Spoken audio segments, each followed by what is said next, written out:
I think Lutheranism has it better than anyone else.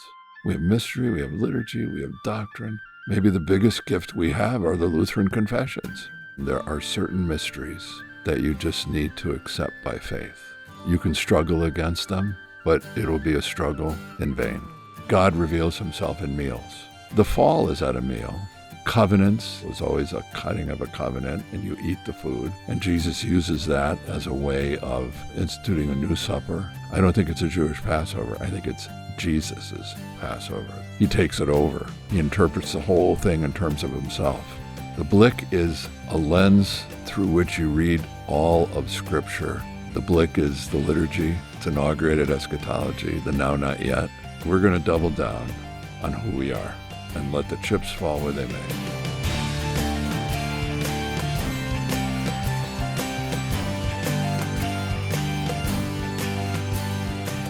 All right, and Bennett says we are live, so welcome back to On the Line. And today we have the pleasure of sitting down with Dr. Arthur Just. And you've been a professor and at the Fort Wayne Seminary for how many years? 42 years. For 42 years. Yeah, 1984 is when I came. And you were my professor from 13 to 18. We took a couple classes together, theologia, and we'll talk about what theologia is, and a real focus on the sacraments and the liturgy and Luke. And I mean, we've got a lot of things to talk about, but maybe as just kind of an introduction, we've got a new book that was just published, Ever to Emmaus. And if you can just kind of tell us what the book's about, and then we're going to kind of lean into just kind of your history at Fort Wayne and some of the battles and the stories and, the theological components that's built into, how we do theology today and kind of your input in that. Yeah, I wasn't at first kind of destined to write a memoir, even though I'd become very attracted to the genre of memoir. My son had gotten me interested in reading memoirs. And Augustine's Confessions is kind of the first memoir, and I've always been a fan of that book. I mean, it's been a very formative book for me. But I had a sabbatical, and Gieshen, our provost, I had to do a proposal, and I did a proposal on sort of how my theology had come into being and how it had developed, and not that it had changed radically, but how it had deepened and broadened and all the influences that came in. I think, you are interested in how people develop, and I had a long development in a way, and I wasn't, where I am now wasn't that way at the beginning. There had been a change. And as I thought about it, I realized how inextricably entwined my life and my theological development was, and the people who were in it, and the events in the life that I had that led me to do this instead of that, and move in this direction instead of that direction. And one of the things, obviously, is Luke and liturgy. Those are my two things. And I've always used, almost from the beginning, the themes of journey and pilgrimage, and walking the Camino de Santiago de Compostela, which is one of the three great pilgrimages in Christendom. That certainly was a kind of a real life experience of doing pilgrimage. But, when I first started working on Luke's gospel intentionally, the notion of journey, Luke has more of a journey to Jerusalem and journey notices and Jesus' destiny in Jerusalem and his death and all of that. The journey motif is huge. So, that kind of defined me. And the catechumenate, which is a journey to life in Christ that you take people through. And the notion of rite of passage, which is a journey, which is an anthropological term, but it defines a lot of the things that happen to us in life, like marriage, death, baptism, confirmation. These are all rites of passages, and they're journeys.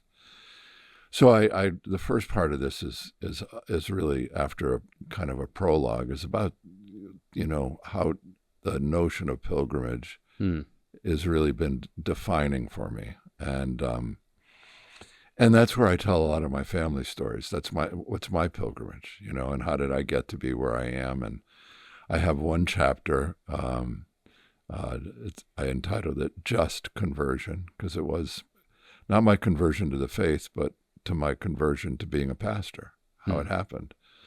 And the subtitle is The Road to Sunion, which is at the southern tip of the Peloponnesian Peninsula, where the Poseidon Temple is. And it was there, 1977, that I decided to go to the seminary.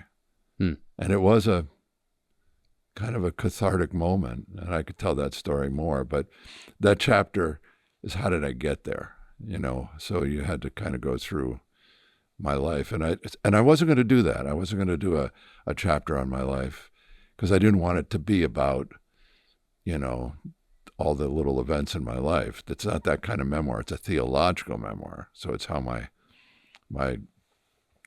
memories of how my theology came to be.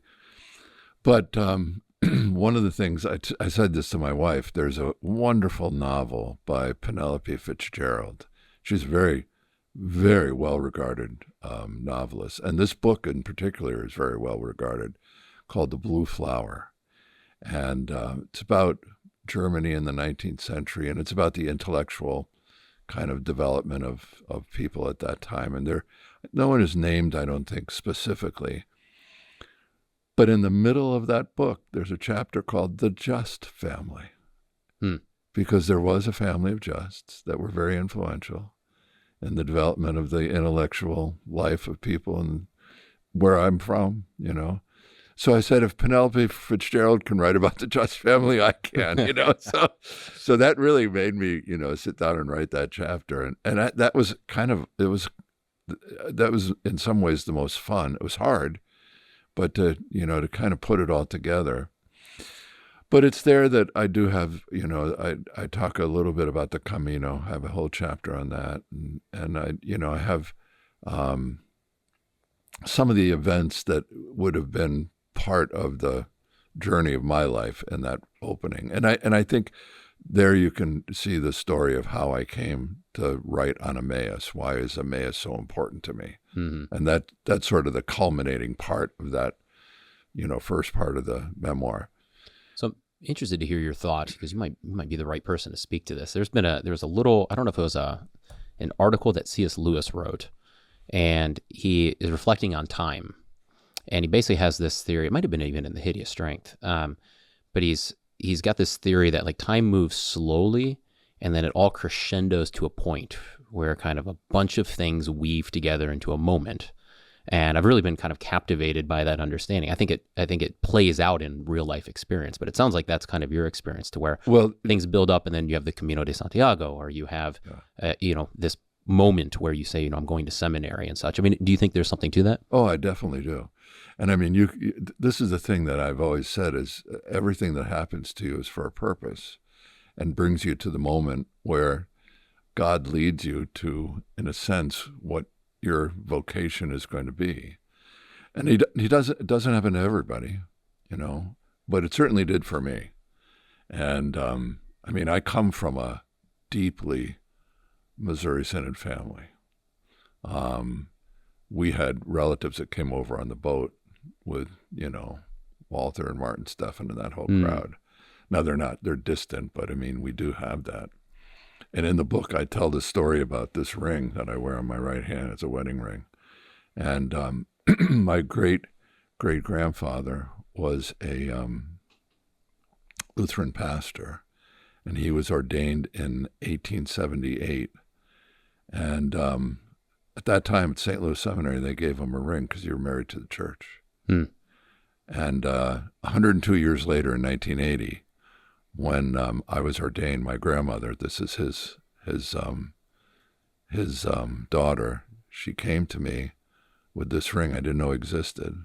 And she said, he was given on the day of his ordination, and I want you to have it. I had two cousins who were pastors, but I was the son of her only son. And I mean, I've been ordained now 40. I'm going to be celebrating my 46th anniversary.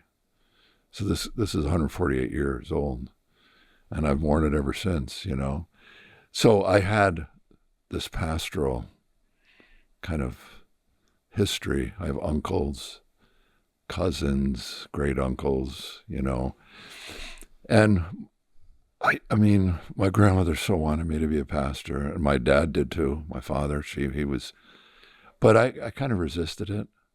I was a boomer and I was a hippie. Mm-hmm. I was a child of the 60s. Mm-hmm. And during the 60s is the Vietnam War. That was really defining. People don't realize for some of us, I was in the only class that did not have a deferment and could have been drafted because of the lottery. So my freshman year in college, we all got our draft numbers. And it was a day when they did it on the radio. They spun this whatever, I don't know. You'd hear the date, your number, date, number. And I was 87. I'll never forget.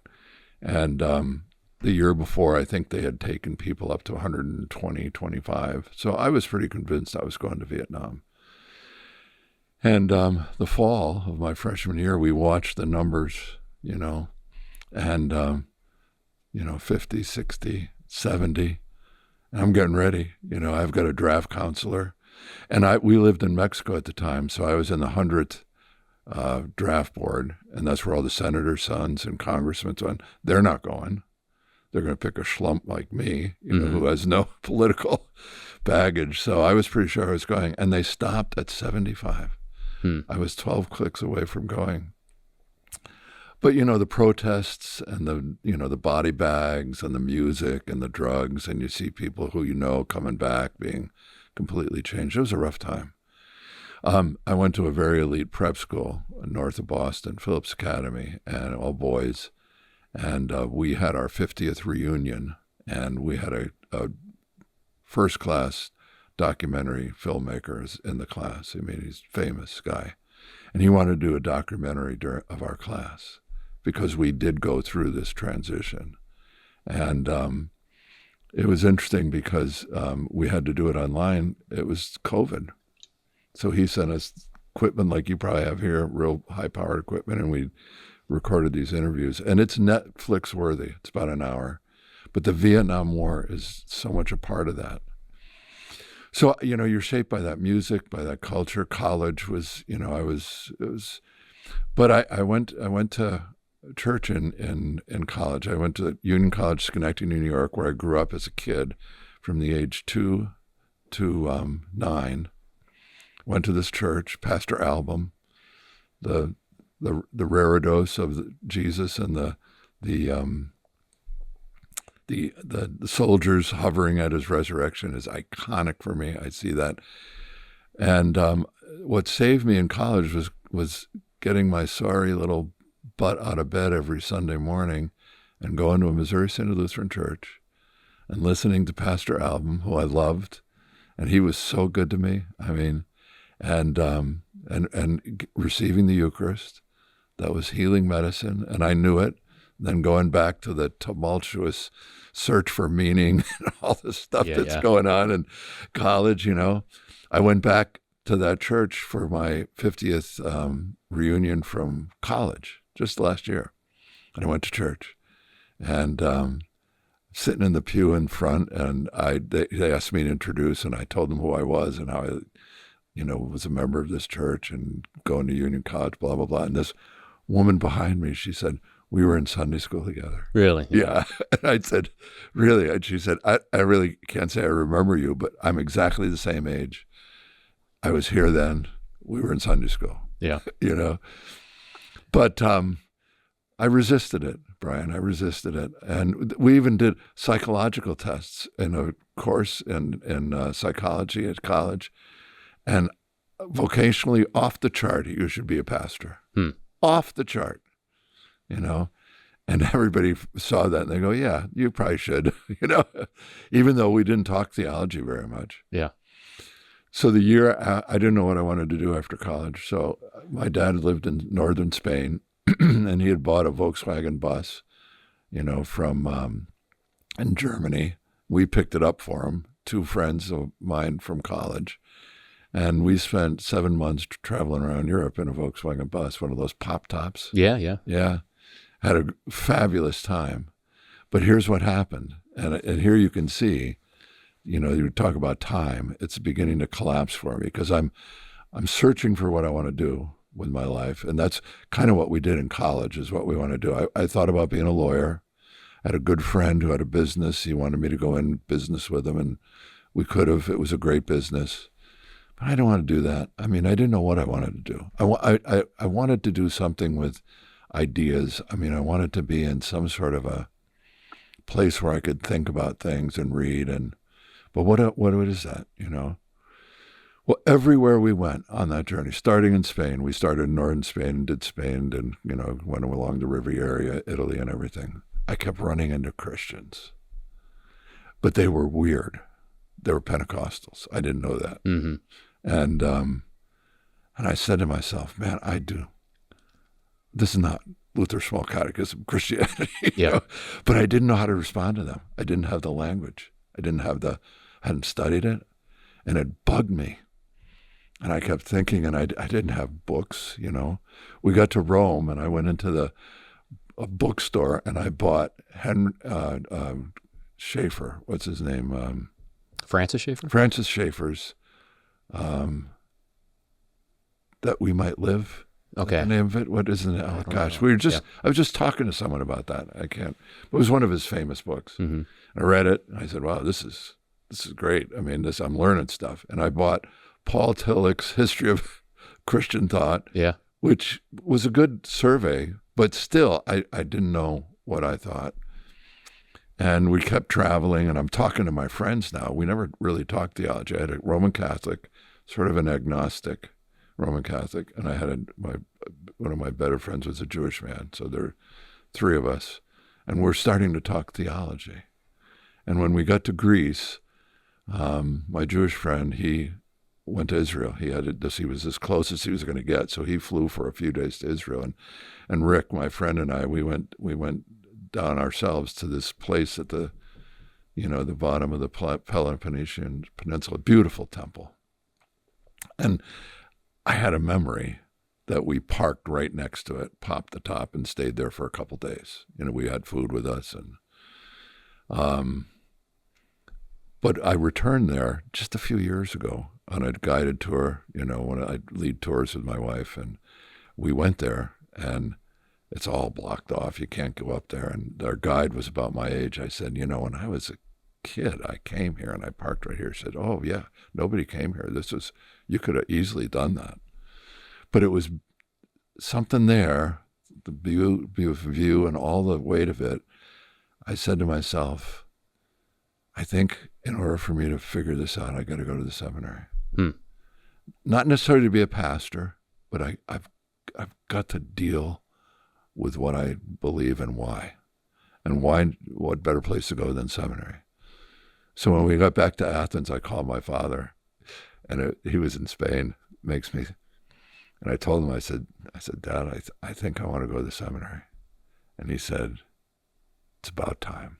And then he said, I'll pay for it. I hadn't even thought about paying for it, but then I think that maybe the biggest surprise in my life is, you know, because I had a lot of time then to think about that decision, and went back to the United States, and we had a house on Cape Cod in Chatham, and I worked, you know, and I was working, you know, to kind of make some funds to go to SEM. And, you know, I think the biggest surprise to me in some ways is that I stuck with that decision. I didn't waver. I hung in there. You might enjoy this story. This was in 1976. I misspoke myself. It was the spring of 76 that I made this. But anyway, it was 1976. It's right in the book. So I got the dates right there. So it was 1976. So the walkout was 2 years before. I didn't know anything about the walkout. I didn't know anything about the Missouri Synod. I'd grown up my whole life. But I called my cousins who had gone to St. Louis Seminary before the walkout. And, you know, they were certainly different than I am now. They're, you know, were shaped by the whole seminary at that time. And they said, because all their profs had gone to Seminex, they said, you should go to Seminex. So I applied to Seminex, got in, ready to go, Chicago, Then they call me back and they go, yeah, no, Seminex is in Missouri Synod. We don't know if that's the right thing to do. Maybe you should go to St. Louis. I said, okay. This is all happening like from May until the beginning of July. Mm-hmm. And I said, okay. So I applied to St. Louis, got in, ready to go to St. Louis. And then they called me back and they said, St. Louis is decimated. I mean, Fort Wayne, they were senior college guys. They said, maybe you should go to Fort Wayne because their faculty is more established. And, so I applied to Fort Wayne, got in, and they said, it's up to you now. I mean, you got 3 choices.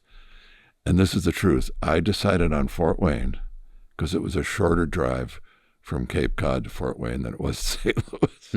Yeah. I mean, and I didn't want to have that drive all the time. We were New Englanders at that point. My parents were still in Spain, but if they relocated, it would be New England. So, and I mean, that decision shaped the rest of my life, And so what was the makeup if you were to look at, you end up going to Fort Wayne. What's the aftermath of Seminex like? Because that's got to still have a ripple effect in your time at seminary. Oh, definitely. And here's the deal. The first year, I was the first year. This is 50 years ago. 50 years ago now. This was the first year that Fort Wayne was on. I mean, the Springfield, Concordia Theological Seminary, Springfield was on the Fort Wayne campus. And we overlapped for the last year of the senior college. So the chapel was a battleground between, our guys would preach. And I I'm not, I mean, what it's like being a Sem 1. You're kind of clueless. Oh, yeah. And was. I'm even more clueless because, I'm coming out of the East. I don't know anything about the Missouri Synod. I don't know any theology. I don't know anything about the walkout. I don't know anything about the political battles.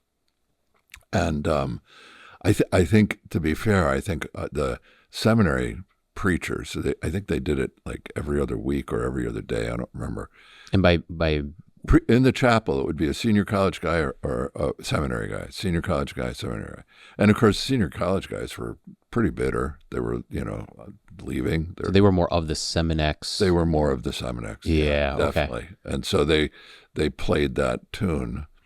And what did that look like then? So what were the 2 narratives, or was that even liturgically expressed? Like, what were those differences like? And again, Brian, I would not have been discerning about anything liturgically at that point. I mean, I'm in this beautiful building, which is different than anything I'd ever been in. I was more used to kind of classical New England kind of spaces. Those are the schools I went to. And here I'm in this modern Saarinen.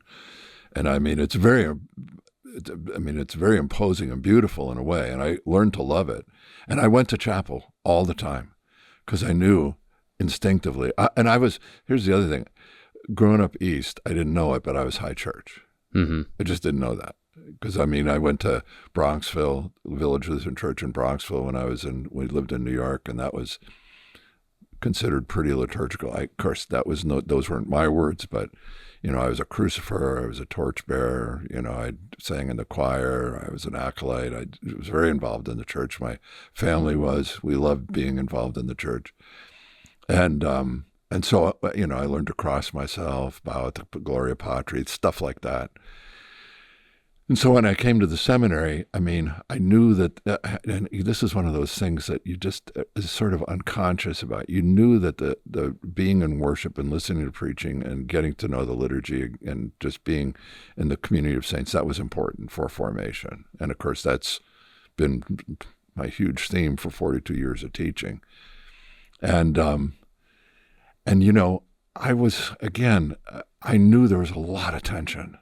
I played tennis with one of the profs because I was a good tennis player. I played tennis with one of the profs from the senior college, and he was an English prof. So he wasn't as theologically inclined, but, I'd heard his narrative about how the Missouri Synod was screwing the profs there, and they were ruining the whole system, and they were doing this because of Seminex and trying to get rid of the liberals and and it was that was the narrative. And that narrative must have come through the chapel more than I probably realized.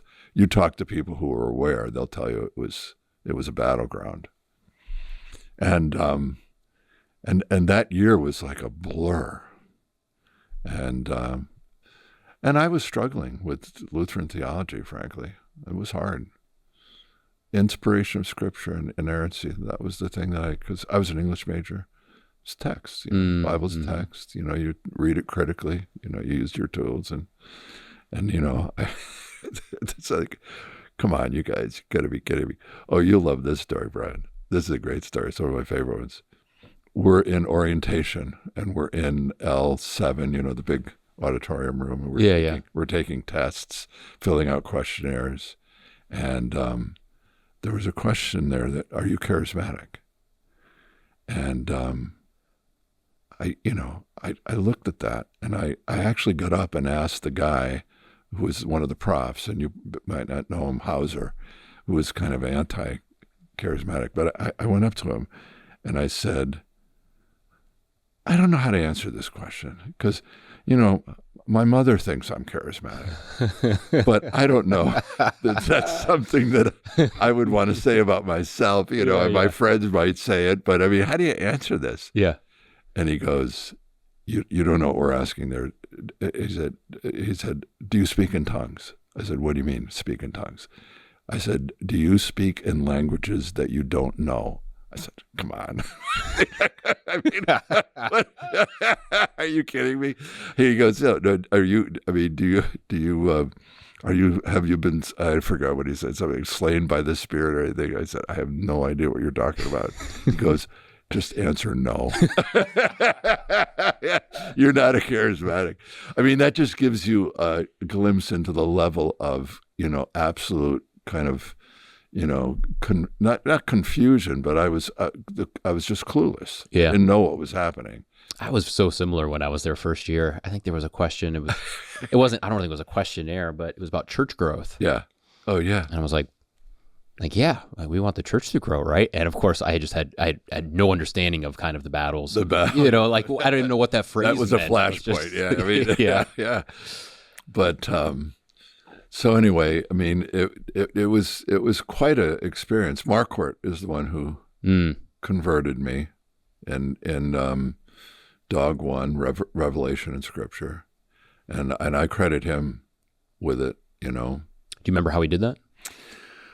Well, it was his lectures and his way of talking about what we mean by inspiration and inerrancy. And this is the truth. He said, because I was not vocal in class, but I pushed back a little bit, and he was sensitive enough to know that, and he must have known something about me that I was struggling with this. But he and you had that English accent. He said, gentlemen, there are certain mysteries that you just need to accept by faith. And you can struggle against them, but it'll be a struggle in vain. And people do it. It's because, in some ways there was nobody more rational in terms of his teaching and everything. But he introduced me to the concept of mystery on all the big questions. And again, this must be something in me. But when he said that, I said, you just got to take the inspiration and inerrancy of Scripture by faith, accept it as a mystery. And all the way along, when we talked about all the real presence, all the great miracles, the whole notion of miracle, all the things that, and remember, I grew up in the modernist period where we were taught that there was no supernatural. I took a course in college, Bible as Literature. The guy was great, but he didn't believe in the supernatural. And that was a height. No angels, no demons, devil. Who believes in that? Angels and anything like that. God, that was the God is dead movement. Mm-hmm. A good illustration of that is back in the days when we had the movement from TLH to LW, with LBW being the green, we called it the green monster, the one that was the inner Lutheran one that we rejected. Mm-hmm. And I'll never forget this. I didn't have a real understanding of why we did that. Even later on, after I knew a lot about liturgy, I'd never really heard I knew there were some things wrong with it, but it was Roger Patelko, who was great friend, bishop of the English district. He was preaching on St. Michael and all angels, and in his sermon, because he was on the committee, he said the reason we rejected LBW is because they wrote out all the angels and the devils, and they just took out all the supernatural stuff. And he was using that as an example of modernism. So that's you've got a modernistic kid who was taught at a pretty high powered elite prep school and a really, really fine college, to think critically and not believe in supernatural. And all of a sudden I'm being forced to believe all these supernatural. And Marquardt, that was the game changer for me. And I've been that way all along. And I tell students that. I said, if you can just say it's a mystery and I accept it by faith and I'm not going to try to figure out, I'm just going to embrace this is what God says. And I submitted to that, and it completely changed me. Mm-hmm. And I would say by the spring quarter, I wasn't totally tracking with everything, but I wasn't resisting. I was like a sponge, and I couldn't get enough. And it was just like, I'd studied English literature, philosophy, history. I was a history major and English literature major, and theology was what I loved. And I love interpreting texts, and it was the courses in the scripture. Oh, here's the other thing. In prep school, 15 years old, my father made me take Greek. We had Alston Hurd Chase was one of the authors of the great kind of classical Greek grammar that we all used, and Phillips and Chase, some of your listeners may know him. I had him as a prof at Andover, and I learned Greek really well. I won the prize, and I didn't necessarily like it at first, but I was really good at it. I was really, then I didn't do anything in college, and then I had to take kind of a remedial course at SEM, but I was really good in Greek. And I love the Greek, and I love the grammar, and I love studying texts. And I would say Jim Veltz is the one who really showed me how to interpret texts. Some of the other guys were more grammatical, but the one who was the biggest influence was David Scaer, by far. And the way he interpreted Scripture, I said, this is my guy. What was unique about him? His Christology, and that he, his first book, What Do You Believe About Jesus? I think it's his first one. That had a way of looking at the kind of what I now call the theological significance of the text above and beyond the grammar and the surface meaning. So he was getting at a deep meaning, which is the kind of stuff we did in literature. So I saw in him what the great literature profs I had in college were able to do with great literature. And he was mining the meaning, and Veltz was too. Weinrich was a historian. I didn't study texts with him as much, but Scaer and Veltz and that, and I took every biblical course I could, and the Old Testament too. But I didn't know it. Scaer was the Matthew guy, so Matthew was our gospel. But I was completely taken up by the nature of a gospel and the kind of the unsearchable riches that are there. That you just they're inexhaustible. Maybe that's the word. Inexhaustible riches, still to this day. So it awakened wonder. And I couldn't get enough of it, And then the next kind of great revelation was when I was at Yale Divinity School, and I took 2 biblical courses from, we would call them higher critics. One of them was definitely one, J. Lewis Martin. And he was from Union Theological Seminary. He was really good friends with our dean, Leander Keck. They had done a book together on John, and they'd done a book together on Luke. And he was on sabbatical in New Haven to write the Anchor Bible Commentary on Galatians. So they had him teach a course, and I was in his course. And I wore a collar to class, the Yale Divinity School, and I was with all the PhD students. I was STM student, and my Greek was better than all of those put together. And J. Lewis Martin found out right away. And I have a collar. I think he was a Methodist and the like, but he found out I'm a Lutheran, and he said Luther basically got Galatians right, but we're going to kind of do a different kind of deep dive into the way in which they understood it in the first century. And he opened my eyes to what exegesis can do. And he would assign a paper. There were about 10 of us in the class. He had a series of topics, and he got to me, and I was fortunately early, and he goes, "Oh, you're a Lutheran, theology of the cross, you're doing the death of Jesus in Galatians."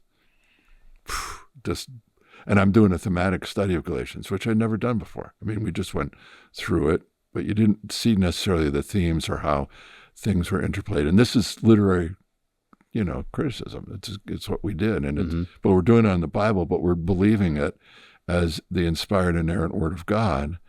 And it's just pure joy, And I wrote a paper in those days, those seminars, you ask anyone, you would photocopy your paper. Everything is on the typewriter. Yeah. Okay. And you photocopy the paper for everyone in the class. They take it home and read it, and they come back the next week and,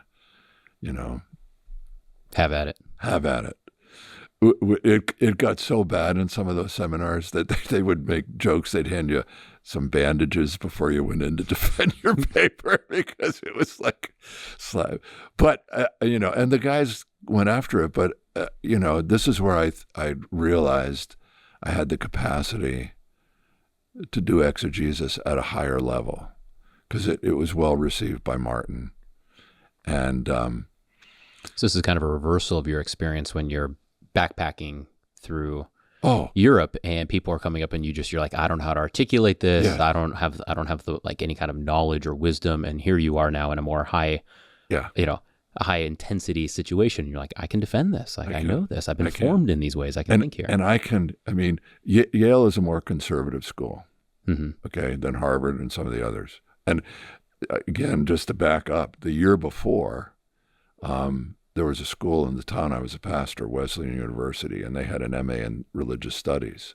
And I applied. I was going to get an MA there because I was like 4 miles from my house. And they discontinued the program, but they let me take 2 courses from their New Testament guy. His name was Ron Cameron.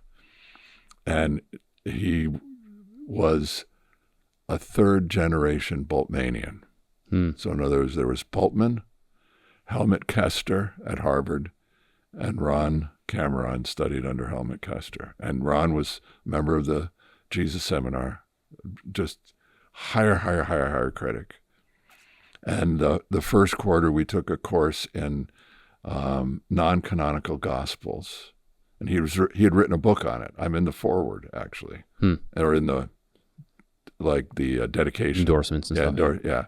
There were 2 of us in the class, 2 guys. The other guy became a very kind of high-powered, I think, anthropologist professor at Boston University, David Frankfurter. I remember there's just 2 of us. And what we did is we had to write higher critical form and source papers on the intertextuality between the non-canonical Gospels and the Gospels themselves. And wow, I mean, I learned what higher criticism was by doing it, but I also learned the Gospels because I had to read the Gospels through another lens, and it made me look for things that I never saw before. So that was an eye-opener. And then the second course was a course on Paul and his opponents. And I actually taught a course by that name in our PhD program when it first started in theological studies. But what we did there was we did mirror readings of all Paul's letters and tried to discern through a mirror reading what the theology of Paul's opponents was. Mm-hmm. And again, I mean, it makes you look at the text from a totally different way. And, It was intense. It was David Frankfurter and me again. And Ron had such an interesting background because he was the son of an Assemblies of God pastor. And he was a brilliant kid. They sent him to Northern England to study with F.F. Bruce. You know F.F. Bruce? Mm-hmm. And he just excelled. And sadly, they sent him to Harvard. He lost his faith. But at the end of that year, because it was over, I was, and I did get accepted at Yale, and they took my courses there from Wesleyan. But we had him over for dinner, and we were drinking scotch afterwards, and he starts to talk about his struggles with being an agnostic and an atheist and how he got there. This is how I heard kind of most of the story. But I'd gotten to know him. He was a little older than me. Brilliant. Oh, he knew Greek texts by heart. He knew secondary literature, what page the footnote was on. Brilliant guy. And when I went to SBL, I'd always go to his seminars and just, would give him a hug and listen to the nonsense that he was doing as part of the Jewish seminar. Yeah. And we would laugh about it because I'd say, he said, "What'd you think?" I said, "Well, you know what I think." Yeah. I think it's, much ado about nothing. But anyway, that was the prelude to Yale. And Yale seemed very conservative in comparison to Wesleyan and Harvard. What I got was Harvard. And my guys there were great. Aidan Kavanaugh is the one I write about him. He's the one who changed my world. He was the liturgist guy. But the one that gave me Emmaus was Abraham Malherbe, who was a South African, I think probably Presbyterian, or no, Church of God, maybe. Wonderful man and devout Christian, but we would consider him a higher critic, and we studied Luke together, and he blew my mind. I had studied Luke with Harold Bowles, and we'd studied the grammar, but I didn't know anything about really the theology of Luke. And this, it was, I couldn't get enough. And again, he gave me a paper, and he said, "I want you to do the passion statements in Luke 24. So that took me to Emmaus, is one of them. And I wrote a paper on it, and he loved it. We presented that in class too. And again, I knew Greek better than anyone else in the class. So, I'm working with a Greek text, and if you're an MDiv student at Yale Divinity School, you don't have to take Greek. Isn't that crazy? Mm-hmm. But anyway, that's how I got, that was the beginning of Emmaus. And then when I started my doctoral work, I was at Durham. John Stevenson is the one who sent me there. You know John? Do you know John? No. He was a prophet, St. Catherine's. He was at the seminary my first year of teaching. He lived across the road. And I came to seminary to teach homiletics. And I was only going to stay 3 or 4 years. I was a kind of a bridge till they got a real guy, So I was called because I was an exegete, and Scaer was the dean, and he wanted a exegetical approach to homiletics. But Scaer wanted me to get a doctorate, and I didn't want to go to classes. I didn't want to drive to Notre Dame. I was done. I'd done the Yale thing. I really wanted to be a pastor. But Stevenson said, there's this program, part-time, PhD at University of Durham in England. And he said, I know the guy to study with. And so I did. I applied. And my proposal was Eucharist and eschatology in the first 4 centuries. Because this is the Blick. Mm-hmm. I talk about the Blick in here. That's the Blick. And I wanted to do a paper on the Blick. Yeah, I didn't know it was the Blick. And what's the Blick? The Blick is a lens through which you read all of Scripture through the fact that heaven is on earth in the person of Jesus. The Blick is the liturgy. It's inaugurated eschatology, the now not yet. That the flesh of Jesus is present with us now, and we commune with that flesh. Or what I like to tell all the students, Ben May said, I said this to him in a class when he was thinking about going to the seminary, Fort Wayne or St. Louis, and this was one of the determining factors. I said to the class, I say to every class, I said, the reason you're going to be a pastor is because you're going to bring people into communion with the flesh of Jesus. that your flesh and Jesus' flesh are going to be joined together, as they were in baptism, as they are when Jesus is in your ear in the Word, and how you taking his very body and blood. That's the Blick, is that he is here, and we are with angels and archangels and the whole company of heaven. You know, the whole notion of heaven on earth being joined together in Jesus. Mm-hmm. You know, that's the Blick. I mean, and I learned that from Kavanaugh, you know, and I think I might have learned it at the seminary, but I wasn't. It didn't come across quite that way. We weren't thinking in those words. The liturgy, that's why the Eucharist is the Blick. Mm-hmm. Full communion with Christ in heaven, marriage feast of the Lamb, we have already now. And it's not a foretaste, it's a participation already now. That's the Blick. Mm-hmm. And you have to read that all Scripture is about that. The temple is about the Blick. You know, the Holy of Holies is the Blick. Being in the presence of God and communing with that presence and having that presence shape and form you and define you. You know, Jerusalem is the Blick because that's where God is. And then the Eucharist is the Blick because God has left the temple, you know, mm-hmm. and he's now in the body of Christ, the church, and the new temple and the new Jerusalem. The new Zion is wherever people gather around the table. So anyway, I was going to do that topic, and my doctoral father said, what have you written on the Eucharist? And I said, well, I did a paper on Luke 24. And he goes, you know what? Why don't you give me 100 pages on Emmaus? See what you go with that. So I took a year and wrote 100 pages. And we get together every May, June for 2 or 3 weeks and went through my manuscript. He went through my manuscript line by line. Unbelievable what he gave me in doing that.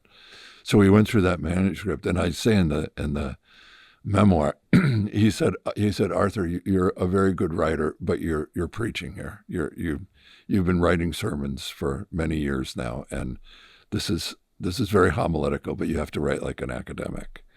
So he said, we're gonna change that. I'll show you how to do that. You know, he said, but you know what? I'm just thinking. I looked up and found there are not many, believe it or not, many monographs on Emmaus. So I think if you're open to it, we should just stay here with Emmaus and write on Emmaus. And he had said to me earlier, he said, you want to find a topic for your doctoral thesis that you can live with for your whole life, that it'll shape everything that does you, that does does for you what you need to have done in your career and even as a pastor. And he said, Emmaus will do that. And he signed his correspondence, Ever, John. You know, and I always loved that, Ever, you know. Mm-hmm. It's like, you know, to the ages of the ages, it was Ever. And so that's why I named the memoir, Ever to Emmaus. Because I've always been with Emmaus. I'm always going to Emmaus. I've been with Emmaus since if you go back to Yale, since 1982, but with John McHugh since really 1985. And that's 41 years. More, is that 41? Yeah. So what does that do when you look at the Scriptures through the lens of Emmaus? How's that formed the way that you understand the narrative of the Scriptures? Well, I think there's so many things that you can say about Emmaus. In fact, today in Treasury of Daily Prayer, I don't know if you ever read that. Yeah. The reading was from Origen, where he names one of the Emmaus disciples, Simeon, and Cleopas. And that's what I've always claimed. That's another story. But, Emmaus is the first time in Luke's gospel where any human being recognizes Jesus as the crucified and risen Christ. It's that climactic moment in the breaking of the bread. Their eyes are open and they recognized him. Now, the word recognize, I used to use that translation, but it's the Greek word epignosko, which is a kind of an intense kind of knowing. And years ago, we had a symposium where we had Jeff Kloa come, because it was during the controversy over what he had said about the plastic text.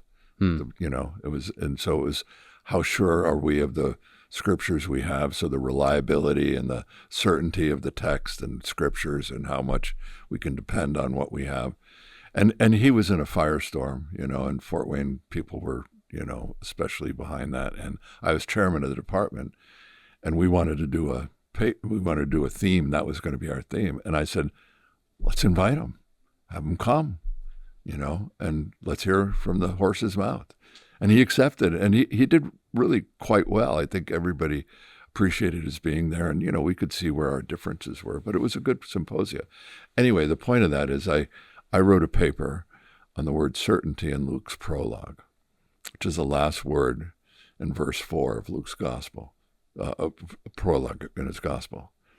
In order that you might know concerning the words you've been catechized, certainty, What does that mean? Asphaleia. What does he mean by certainty? Well, it's interesting that the language of knowing with certainty, knowing, epigenosko, the only time that verb is used is in that verse in the prologue 1:4, and in the Emmaus story. And I think I wrote the essay that the reason why Luke writes Emmaus as he does. And Emmaus, there is a hermeneutic in Luke 24. The angels say to the women, remember how he spoke to you while he was in Galilee, how he opened the scriptures to you, that, the Christ must suffer, die, etc. And then later on, Jesus says, while I was with you, I told you that it was necessary. So there's read back, And I think if you read back from the climactic moment of certainty in the breaking of the bread, Luke is telling us that in the prologue that the certainty is in the Eucharist. Can you explain what the why you read, and I would read this as well, you've influenced me in this way, but why we can read the Eucharist into Luke 24 in the Emmaus narrative, and what the pushback is, because you've received a lot of pushback on this. So what's that argument? I wasn't allowed to teach Luke when I wrote the commentary. I'm writing a commentary on Luke, and I'm not allowed to teach Luke. It was just, that was one of their suffering that wasn't that bad, but it was hard. It was really hard. But you know what it did? I was taken out of all meetings and everything, as I had all this time to write the commentary. Yeah. It was great. And I actually wrote in the commentary that it was the Eucharist because, I figured what the heck, I might as well be truthful now about this. Not truthful, but transparent. I think the pushback is in some ways is almost always dogmatic. In other words, there's no wine. That's the biggest one. There's no wine.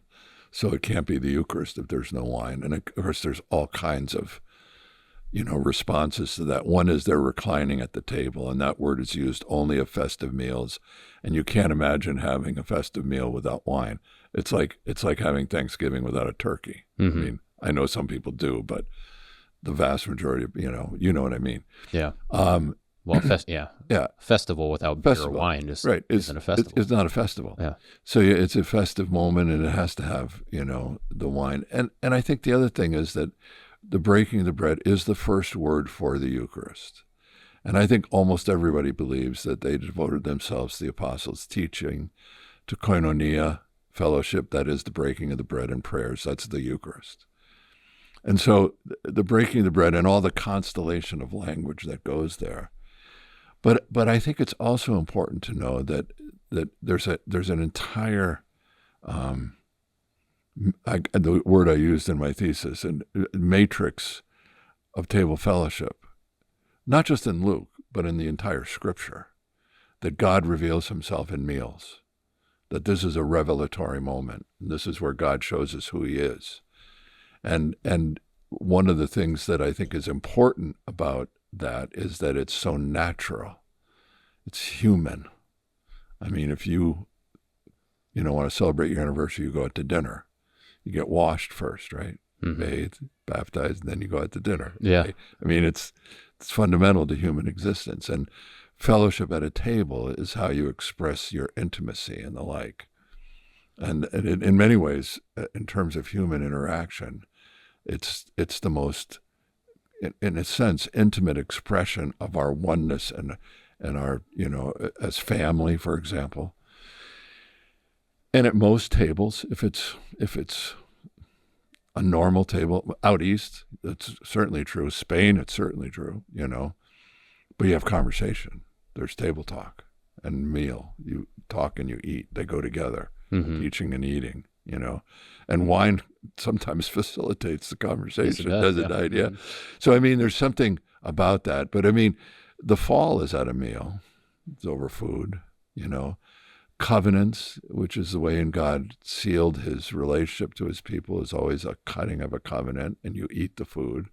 The sacrifices in the temple, they ate the food. There was always a fellowship there at the table.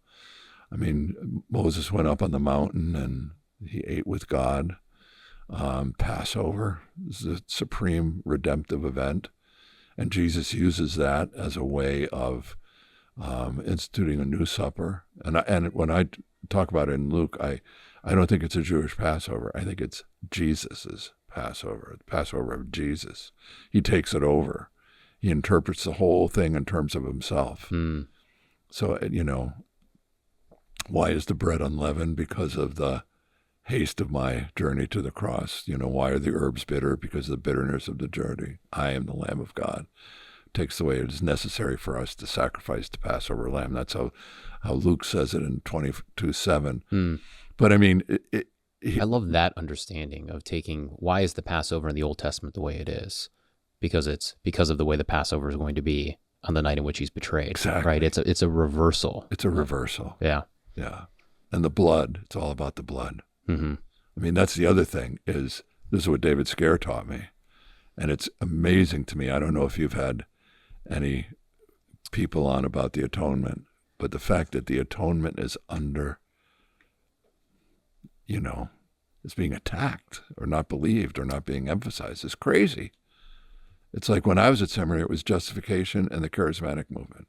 Justification, objective versus subjective justification. Nobody even talks about that anymore, but that was a huge issue, Romans was the flashpoint for that. Mm-hmm. And we were all up in arms about that. But now the atonement, but David... Can you speak to the atonement? Would you be comfortable going and just kind of speaking to that? Well, the fact that there is no forgiveness of sins without the shedding of blood. It's all about the blood. And that's why the Eucharist is so important, because this is the cup of, blessing which we bless. Is the cup of suffering. It's the cup of death. It's the cup that, the pouring out of his blood. And it's blood that cleanses. It's what takes us from being unclean to clean, and it's through blood. And, if you had me for homiletics back in the old days, they always had to preach the atonement in some way. Mm-hmm. And one of my favorite comments on a sermon, and they knew they were in trouble, is my first comment would be, "It's not enough blood." And then I went on and I'd show them how I would do it. Back in those days, I used the tape recorder. Kencher does. He does that too, yeah. You got to learn that from me. Yeah. Because I could talk, and I go, you go back to page 3 here. Now, this is exactly the place where you could put the atonement in. And here's how you do it on the basis of this text or on the basis of John's gospel or whatever he was preaching on. And it was fun to do that. I'd repreach the sermon and show them. Instead of writing it all out, I could... and I just make it up, but it was a way of illustrating to them. But the idea that we enter into the holy place through his blood, the notion of sacrifice is how God spends out the life of his son in order to save us, and then continue to give us that in the supper. Now, here's an interesting thing, and this is related. When I was at Yale in my Luke class, one of the things that Malherbe said to me, but he said to the class, but in my paper on Luke 24, he said, I want you to not to forget the atonement.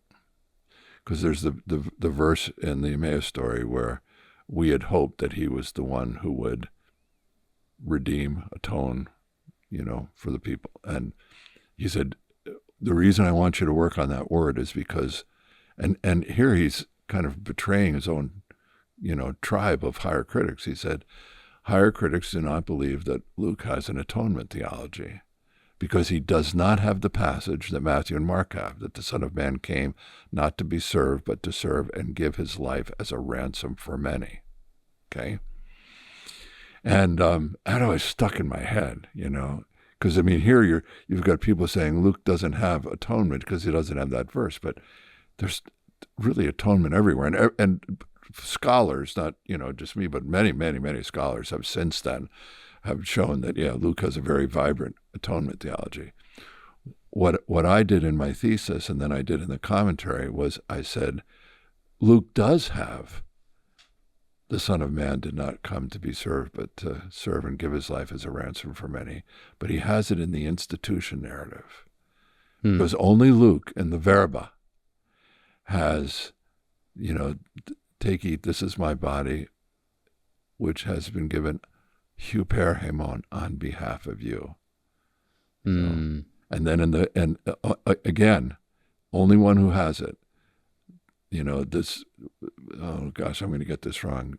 New Testament in my blood, which is shed on behalf of you, poured out on behalf, echo menon, on behalf of you. So there's the atonement, shed and given on behalf of you, sacrificial language. And then right after that, in the dialogues, and only Luke has these, the disciples are arguing who's the greatest.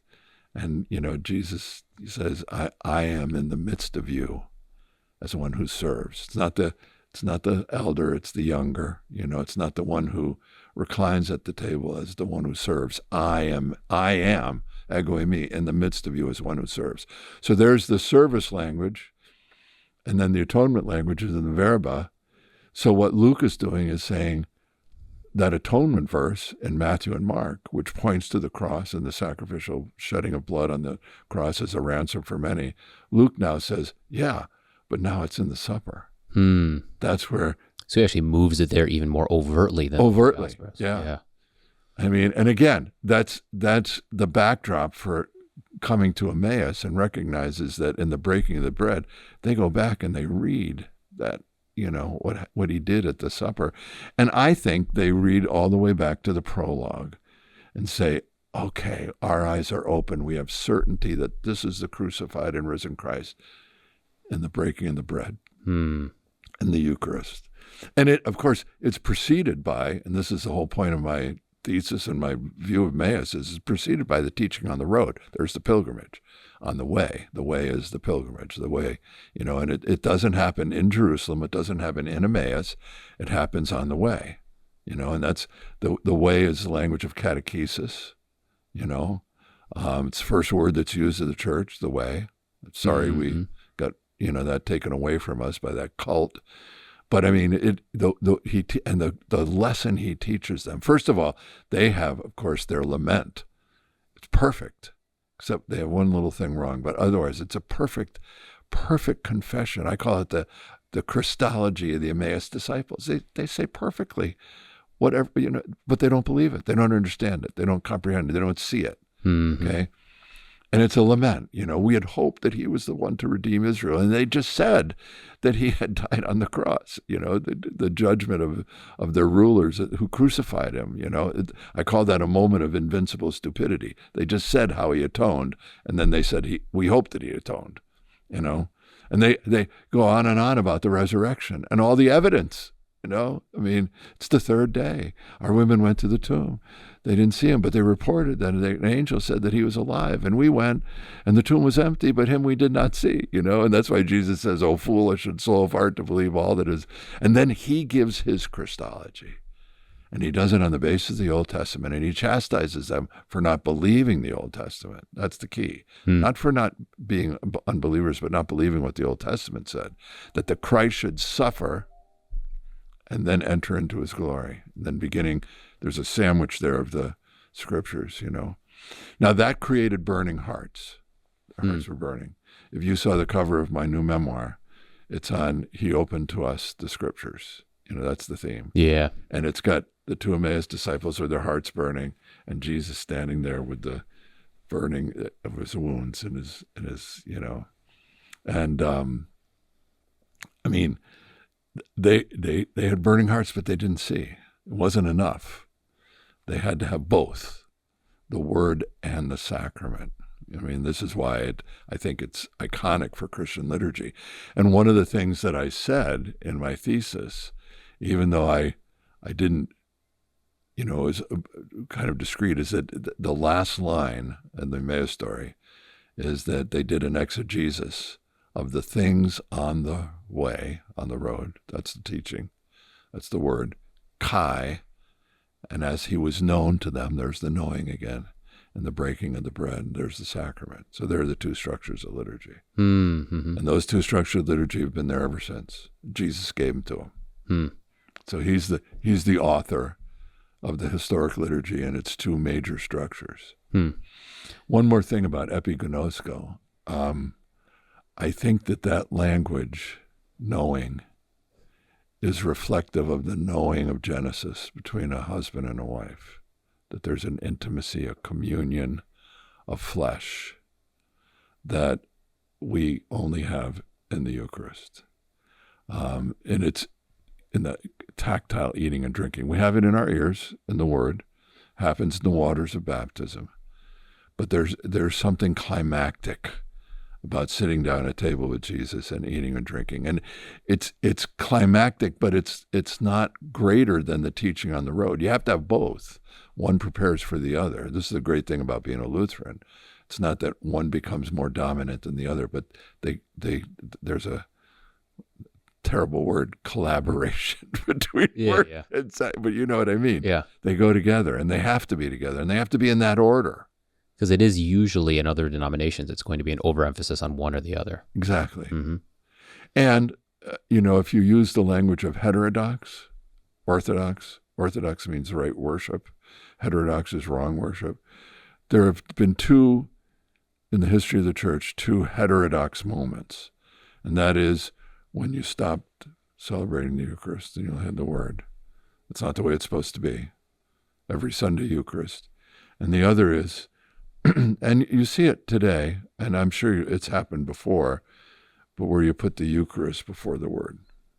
And that, and I know that, I don't want to say everybody who does it for this reason, but the ones I've seen is they want to get the Eucharist out of the way so they can get to the important thing, and that's the pastor's sermon, who is essentially going to exhort them with a moralistic, kind of harangue for an hour, and that's what they're building towards. And so the climax there is the preaching and not the intimacy of the Word, And I would call that heterodox. Mm-hmm. That's a complete wrong-headed, if you want to use that, way of worshiping. And it's not very common, but I mean, it's you'll see it. You'll see it. So the whole service, in a way, is a journey to the table. Absolutely. Churches were built as a journey. You start at the font, okay, and then you journey.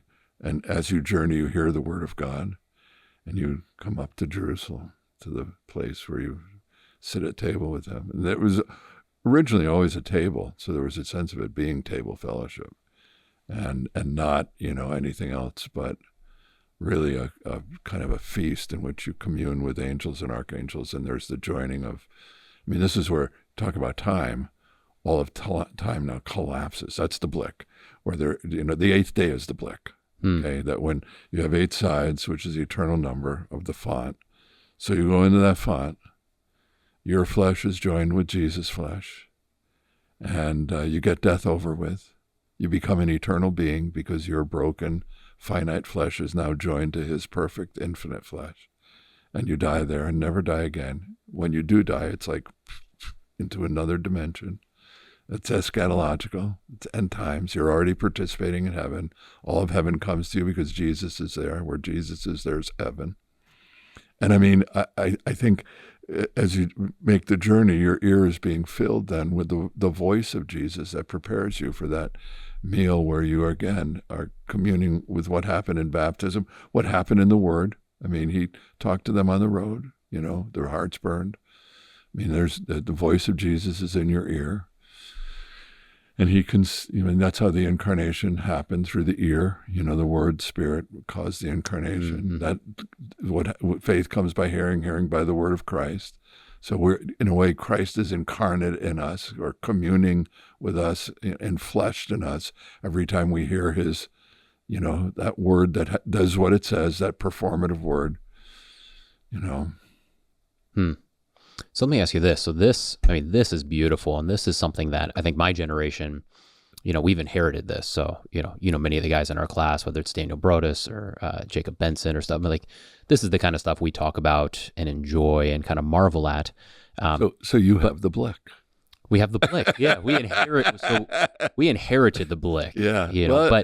But there were battles that took place so that, the 2018 class and such are able to receive that Blick. So would you be able to kind of walk through just like the time at the seminary? Because you're saying, when you're first talking about this, they won't even let you teach on Luke because of ideas like this. So what do those battles look like in the transition from right after Seminex? I mean, by the time you're teaching there, maybe 6, 7 years, 8 years have gone by, but still there's kind of remnants that are going to stick around for a while. So what did that process look like to take from the backdrop of the Seminex battles, you can't teach Luke because of the Blick, if you want to call it that, to the point where like our class and our church today can start to marvel again at this beauty?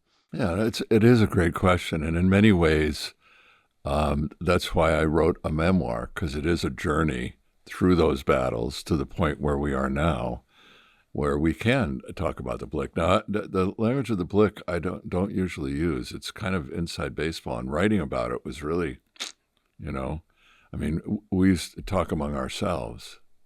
He doesn't have the Blick, or he has the Blick, or does he have the Blick, that kind of thing. But I mentioned earlier when I was at the seminary, objective, subjective justification was the issue. In other words, did Jesus die for the sins of everyone, or just for those who believe, and is the blood of Jesus available for everybody, or is it just believers? Is subjective justification what trumps objective justification? And as I said, it was a big issue back then, and the charismatic movement, because that was coming up, and the beginning of the worship wars, even though we didn't know it then. I mean, I think what people don't realize back when I was at seminary is that we're nothing like we are now liturgically. I mean, it was pretty flat, Missouri, TLH 15. I mean, that has been a development. And I think a lot of it happened because of the worship wars, in a way. LBW was published in 78, LW in 82. I went to seminary in 76. That's when Fort Wayne started. When I came back to the seminary in 84, the justification issues had died down. Charismatics had died down. And I won't go into that, but I can't tell you how, among students, that was a really big issue, because we, between St. Louis and Fort Wayne, they were choosing a seminary because one was harder on charismatics or against them, and one was not, the others not so much. But anyway, when I came back in 84, it was kind of quiet in a way. I think one of the things that was beginning to brew there was the notion of whether or not we should preach sanctification. That was kind of, that's kind of returned today. But... Yeah, it has, definitely. And I write about that a little bit, and I credit David Scaer. David Scaer was always ahead of the curve. David he says he's a prophet, and he is. I mean, he sees things ahead, and we're laughing at him, going, "Oh, what do you think? This isn't an issue." And then all of a sudden, whoa, it is an issue. He seemed to see these things. He did that with the charismatic movement. I mean, he was the one who belled the cat on that and on justification, and he did it on the sanctification. And he wrote these essays in the 80s on sanctification. And I'm teaching homiletics, and this was when the whole law gospel thing happened. But what happened in the 80s was more of a political kind of sort of persecution of Robert Preuss that began when he became president and sort of revived a robust and lively confessional Lutheran theology.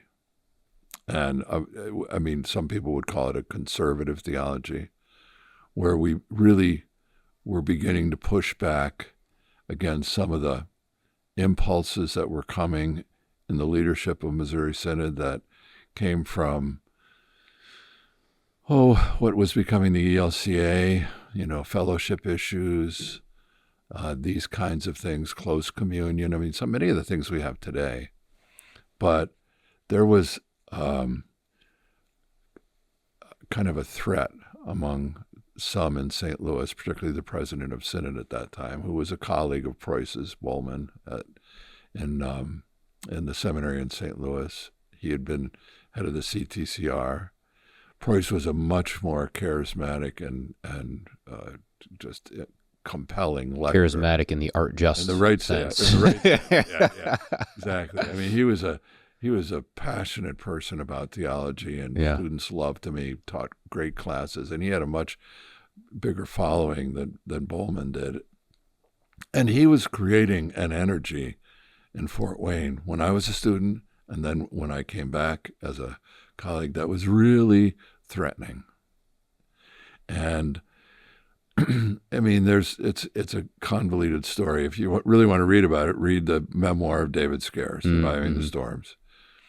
But the fact of the matter is that what we were feeling during my first 5 years at the seminary was a pressure from the Presidium of the Missouri Synod and the Council of Presidents that really wanted us to kind of get with the program, that we're moving into an era where confessional Lutheranism and the old stodgy Missouri Synod theology was kind of passé, and it was time to, really join. And many of it was an ecumenical kind of fellowship issue. Others, so that in a way to appeal to them, so the church would grow. I don't know that was a major thing, but I mean, confessional Lutheranism threatened the church. That was leading the leaders of the church, and they wanted to put it out, and they thought, we'll cut off the head of the snake. And so they cooked up all these silly things against Preuss. And in 1989, the year my youngest son was born, he was born on May 25th, and I think Robert was deposed the weekend before that. So I define his life by Robert's dismissal. And so what led right up to the dismissal? What were the reasons and the execution of the dismissal? Well, I suppose I could conjure some of them up. I mean, a lot of it was sort of administrative type issues. A lot of disgruntled faculty that, felt like the direction of the seminary with this confessional emphasis was wrong. And they were ganging up with a board member or two who were compiling evidence against Preuss. And Preuss did a few things that were probably, they certainly weren't wrong or bad, but they were, for them, not helpful to the future of the seminary, so they thought the seminary was at risk. But it was really, at the end of the day, Brian, it was completely without grounds at all. There were really no grounds. They just wanted him out. And as a board, they could do that. And they had support of the president, and they had the rallying cry of the DPs. Now, I will tell you, during those 5 years, we had what we called the Inquisitions. And the DPs would come in, and they would sit on a dais in one of our faculty meeting room, and we'd sit there, and they would interrogate us. It was terrible. It was And all of this was trying, in a way, they were trying to get evidence to change the leadership of the seminary. And they prevailed. They did, and we plunged into a very dark period there. And the leadership that was brought in, and we went through all these different interim presidents till we finally got one that was there, more permanently. But I think the issues that were kind of welling up at that time, one was kind of a more sacramental reading of the scriptures that was threatening. That they did not like that. They did not like that. Mm-hmm. That typology was one of the ways it was expressed in the Old Testament. Mm-hmm. But this is when I was, I was writing my thesis, and I was realizing, and I was teaching Luke while I wrote my thesis, but I was realizing that my way of interpreting Scripture was really dangerous to them. And I was not alone, but I was young and vulnerable. I wrote a paper for the Institute of Liturgical Studies for Valpo in 1985 called Liturgy as Pastoral Care. And nobody had ever even thought about that in the Missouri Synod. William Williman had written a book called Worship as Pastoral Care. But I had become convinced through my liturgical studies at Yale, and I found Kenneth Corby's doctoral thesis on Wilhelm Leah, that the ordinary means of pastoral care were, baptism, preaching, and liturgy. This is how you take care of people. Christ takes care of you through the pastoral office, and the extraordinary means are the ones outside of the ordinary means, like visiting the sick, the shut-in, that kind of stuff, Mm-hmm. counseling. I mean, we at that time, one of the battles for me, and I think this was not a reason Preuss was kicked out, but it certainly, the people who were after him were in this worldview, is that all of pastoral care was through the social sciences, psychology, sociology. I mean, these guys weren't interested in anything about liturgy or using ritual or anything like that. I mean, it was all this, kind of this modernist, appropriation of tools that come from secularism to apply to the act of pastoral care. When I gave they asked me to give the paper to the department after I gave it at Valpo. I mean, I thought they were going to crucify me. Mm-hmm. I mean, and these are my colleagues in my department. And then I wrote a paper in which I said, and this was a little cheeky of me, I probably shouldn't have done it, but I wrote a paper where I say that the number one way to do missions is through the liturgy. Mm-hmm. And I had evidence. I wrote it out. I showed him how historically, in many ways, it was the liturgy that converted post-Constantine the Roman Empire through the urban liturgy, the liturgy on the town. I mean, there are books that had been written about that. The guy who really kind of put this on the map was a guy, I didn't know him at Yale, but he was there at the same time. He was in the PhD. He was a little different. He was a little ahead of me. But I mean, this notion, that that missions is sort of the reason for the church, and it's certainly important. I said, but no, the reason for the church is to worship God, praise God. I mean, we're not going to be doing missions in heaven. We're going to be worshiping God, so that we're doing it here, heaven on earth. It's the Blick. Now, the mission comes right out of the Blick. I mean, the mission of the church comes from the fact that we want to go out. This is Luther's, faith and love. Faith receives the gift. Love responds to gifts. And the greatest act of love to our neighbor who knows not Christ is to bring them into the liturgy so they can receive the gifts and have communion with the flesh of Christ. That's the mission. Highways and byways, as Luke says in Luke 14. And now that language was, I mean, that really, inflamed them.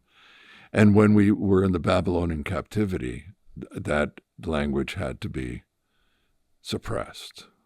And so that's one of the reasons they took me out of a lot of courses, not just Luke, but other courses where I was teaching that kind of stuff. And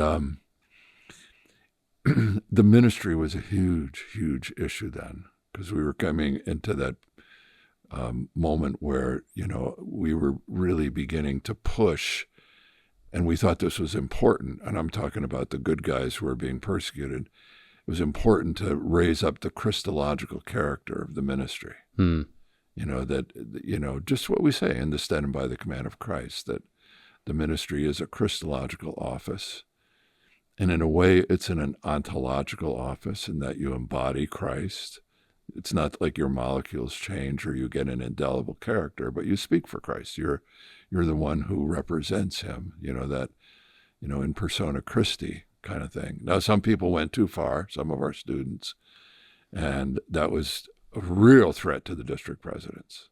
And that war over the ministry is still going on today. Church and ministry is always going to be an issue with us. And we were really persecuted for that, especially Weinrich he was the one who was.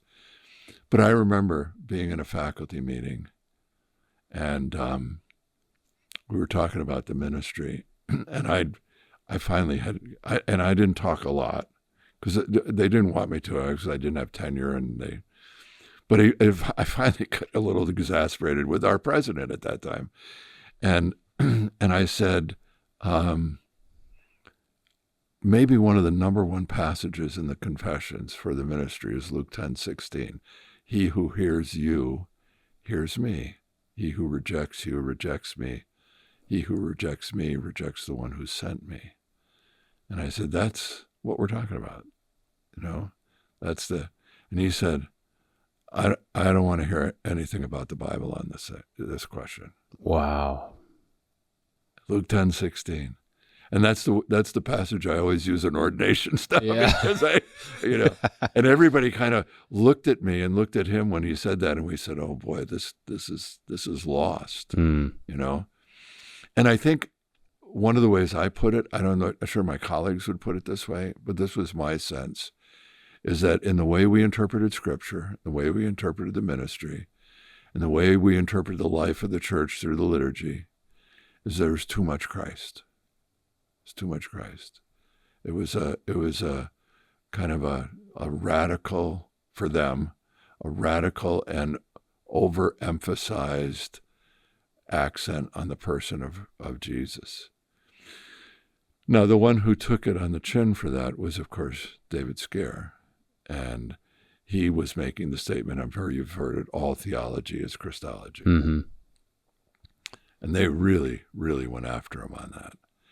And remember I mentioned earlier this in our private conversation, Sermon on the Mount, his book wasn't published by CPH. And that is because he said it's, especially the parts that we would consider to be law, he would say were gospel. That this third use of the law, this, love, in Luke's words, love your enemies, do good to those who hate you. That's the extension of the gospel, because your being, your ontology is that you're in Christ. And then if you're in Christ, this is what you do, and that's gospel. Okay. And that was, that was radical stuff. I mean, they wanted to see it as law. Now it's a little different than the question now. But the idea that sanctification is simply Christ embodied in the world, that you take, and this is that union with Christ, that communion with Christ. So if I call it, the divine service, the divine liturgy is where Christ and you are joined together. When you go out into the world, that's the liturgy of life, where in your life you bear Christ and all that he is. And so what is sanctification? It's being Christ in the world. It's being forgiving, loving, showing mercy, all the stuff that Luke talks about, loving your enemies, doing good to those who hate you, lending, expecting nothing in return. Those are all Christological, embodiments. And the fruits of the Spirit, those are all Christological, and that's what you get them all in baptism, and you live them out in the world in Christ. And so how do people see Christ? They see it in you. And what's your mission is that you are a representative of Christ and how you act and what you say. But I mean, you're the the kind of the front lines of the witness, because you're bearing that communion with his flesh in the world. Mm-hmm. And I mean, those were some of the issues that we were really sort of fighting at that time. And What was David Scaer like during the Babylonian captivity? I mean, he was like he was now, feisty, but he was also a very, in some ways, broken man, in the sense that the persecution he was getting and the stuff that he was getting was really weighing him down, and it changed his life, and I think that in a way defined him for the rest of his life. There was a person who would bring accusations against him, and he would always do it in these thick letters. And my study was just down from David's, and we'd go to the mailroom, and he'd pull it out, and he'd show it to me, and I'd take it from him. And, I said, "You're not opening this, because it's just going to be too much for you." So I'd go up into my study, and I'd put it with the other other half a dozen, and I remember exactly where I put him. I put him up there, Uh-huh. and never opened. I never opened him. He never opened him. Mm-hmm. And I when I was cleaning out my study, I knew where they were, but when I was cleaning out my study, I gave them all to Larry Rast for the archives. So he has them all, and he's read them, I'm sure. I don't know. But there was one moment, Brian, when there were charges against David, and they were serious charges that could have been ending career type charges. And my study in Jerome Hall, Mm-hmm. my studies here, and there was a study across the hall where we were negotiating a deal. Okay, this is the art of the deal. Mm-hmm. And this is it was crazy. And I don't think they knew, the ones across the hall knew where we were. It was Weinrich, Scaer, and I. And we had computers then, so we could adapt these. So we're in this one study, and they're sending these charges over and the deal, and we're looking at it, we go, no, and we're changing it and sending it over. And we went back and forth for 4 or 5 hours, and just negotiating that. And finally, there was one that came across. We look and we read it, and we gave David a pen. We said, "Sign it right now," And he did, and they went over and they signed it, and it was done. And I don't think they realized that they had basically let David off scot-free. Really? Yeah.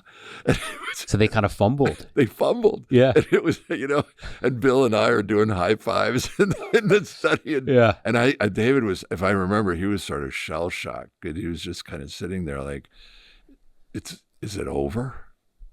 But that's what we were going through.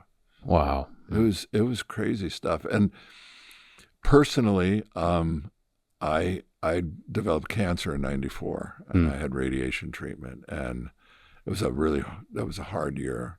And I went into the dean, and I told him that because of the radiation and the recovery from cancer, that I needed to have kind of a quiet year, and because of the stress. And I just asked him if they could just back off a little bit. If they want to get rid of me, just tell me, but just back off and they turned the screws. It was a really rough year. And I was going to do a Holy Land tour with a friend, which we did all the time. People did it independently, and they found out about it, and they told me no. And this was just before I was going to fly to South Korea to do a retreat for all the area, naval and army chaplains in that area. Mm-hmm. In the, what was it, the name of that? The Dragon Hill Lodge or something like that. But just before I got on the plane to go to South Korea, they said, when you get back, we're going to talk about how we're going to terminate your contract. And, Really? yeah, and I got on that plane, and Didn't know if I'd come back with, But things went in a different direction. Politics changed a little bit. Barry got elected. They were distracted. They decided they didn't want to fire somebody who was fairly well-respected, popular, and I was working on the commentary, and I'd done some things, and they didn't want to do that, Oh, there are stories, Brian. Are there some other good ones in there? I'm just kind of fishing for some. Well, these are fascinating. I think I could tell this story of how Wenthe got elected. Yeah. Because that would be kind of the end of this, right? When Wenthe's elected? That was the end. His election was the end. And, there's a process there that you go through with faculty committees and that kind of stuff. And our faculty was it was divided, but they had the votes to put, people who were going to be,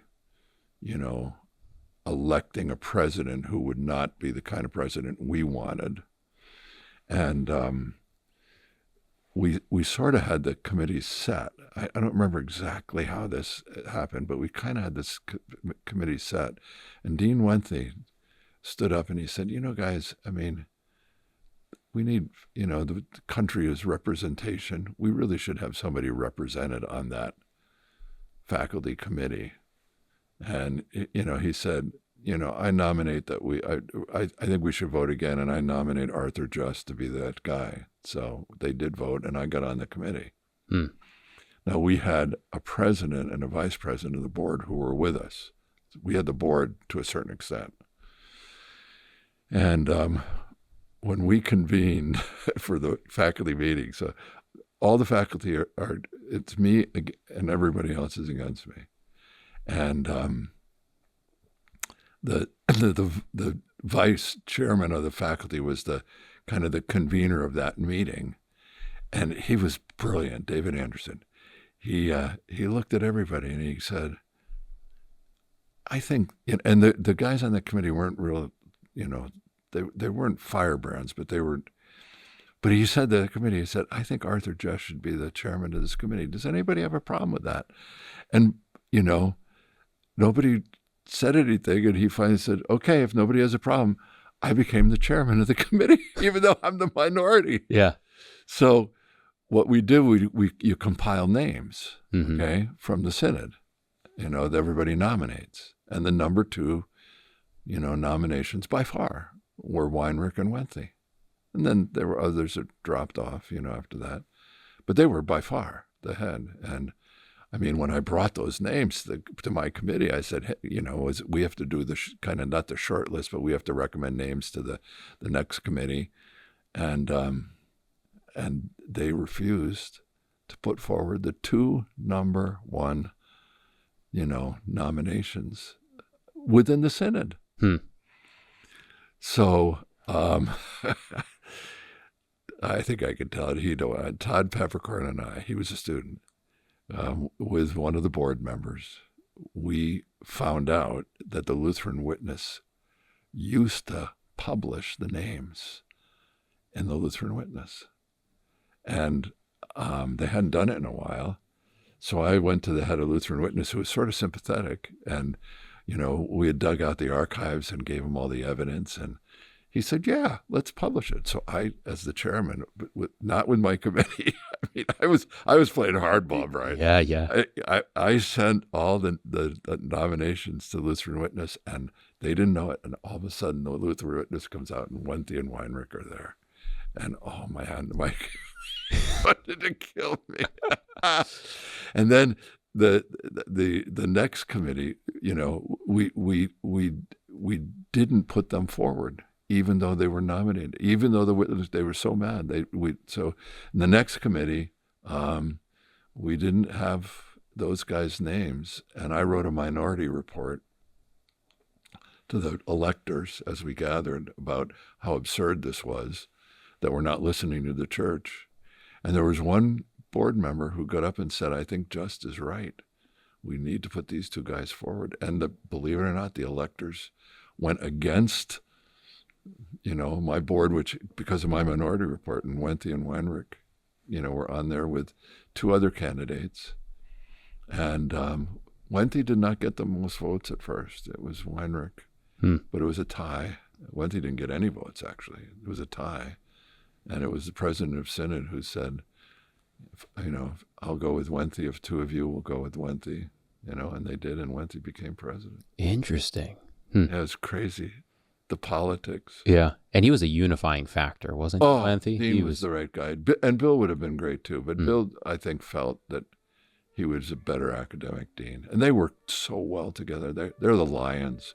They were at my convocation where I was doing a presentation on my book, and they gave me the Festschrift, and I acknowledged them I was going to acknowledge them in the PowerPoint because they were but I said, these are the lions of the church. We wouldn't be here without those two guys. Mm-hmm.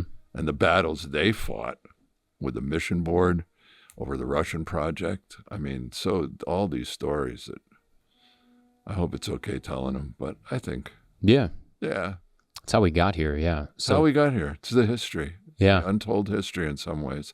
Although Weinrich wrote a lot of this in an article for CTQ a couple of years ago, and I reference it in my memoir. I mean, I used him certainly to keep the facts straight. I didn't write a lot about this because it's, it was important. But the commentary came out in 96. When Wenthe was elected, and then 97 the next year, and that was very, in a sense, defining for turning the tide, and among many other things. But it was a visible 2-volume, thing in which the whole catechetical liturgical character of the Gospels and the way we interpreted it sacramentally. And I mean, if you look at the introduction to all the commentaries, they want us to interpret it that way. So that was and Wenthe was the editor, Chris Mitchell and others,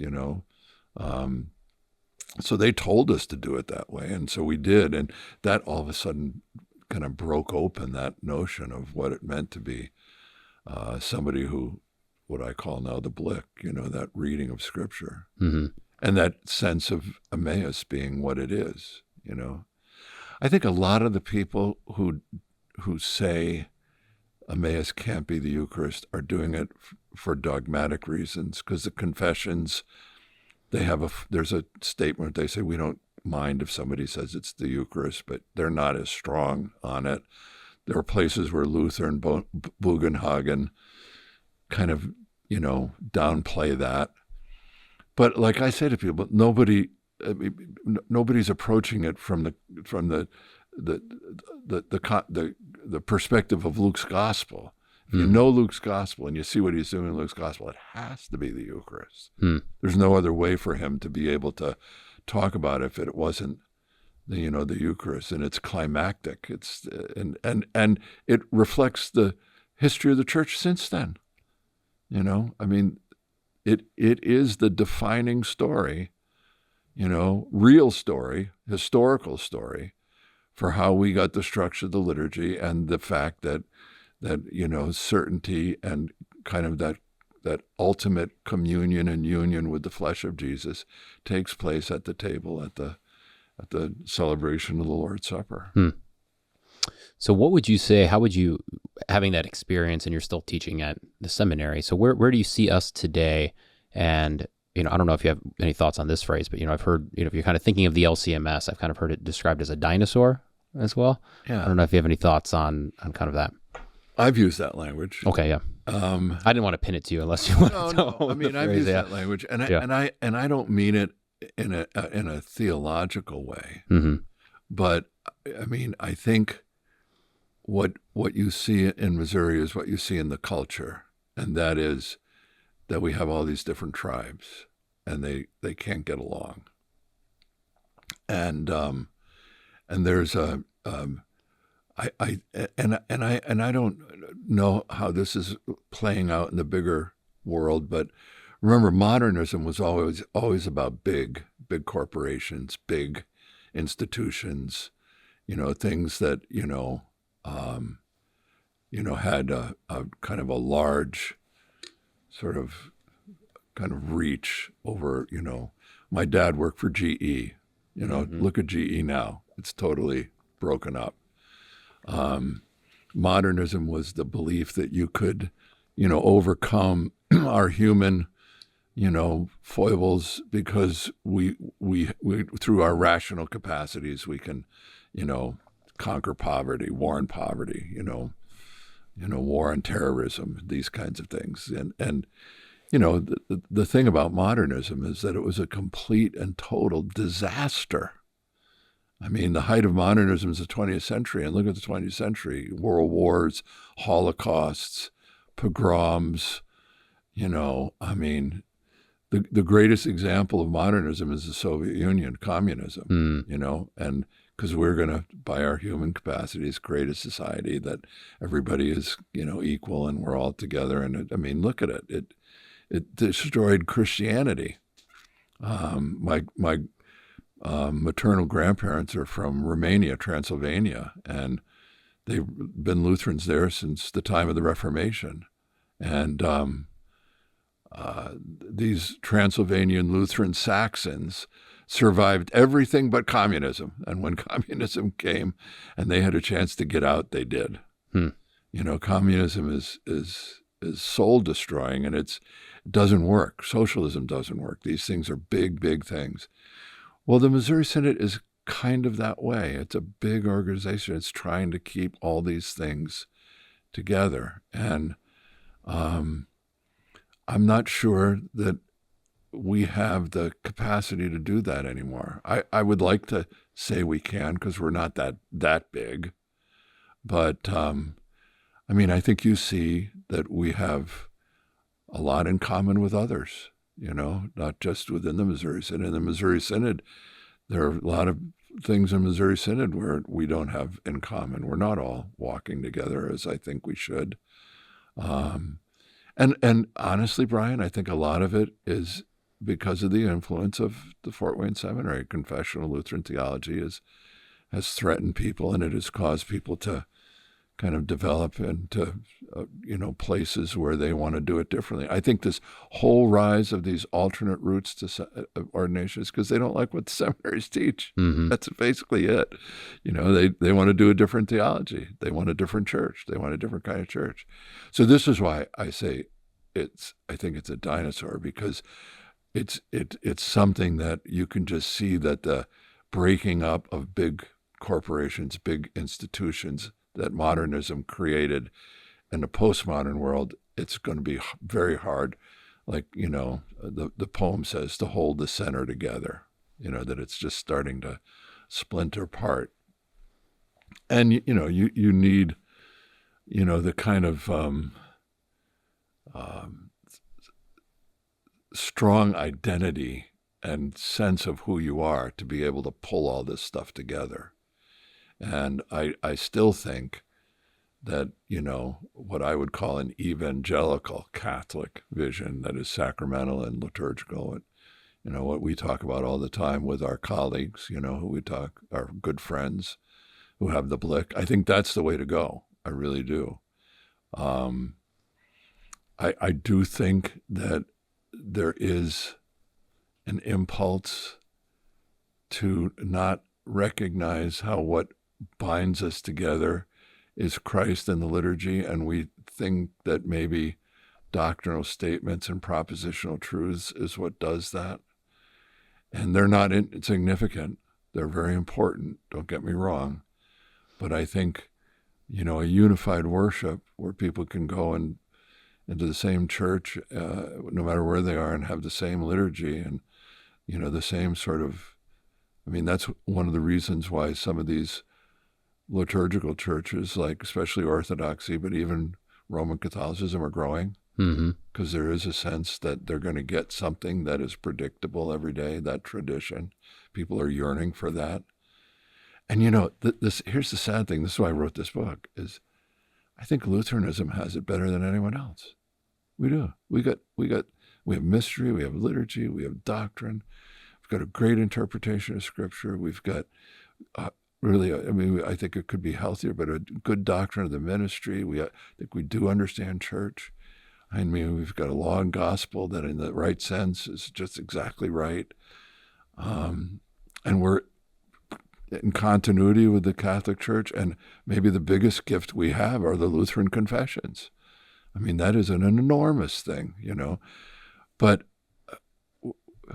we don't have the secret sauce to get that out somehow. And I think part of it is because it's this dinosaur that's got all these different factions that isn't ready to unify together and move in the direction that I think we should move.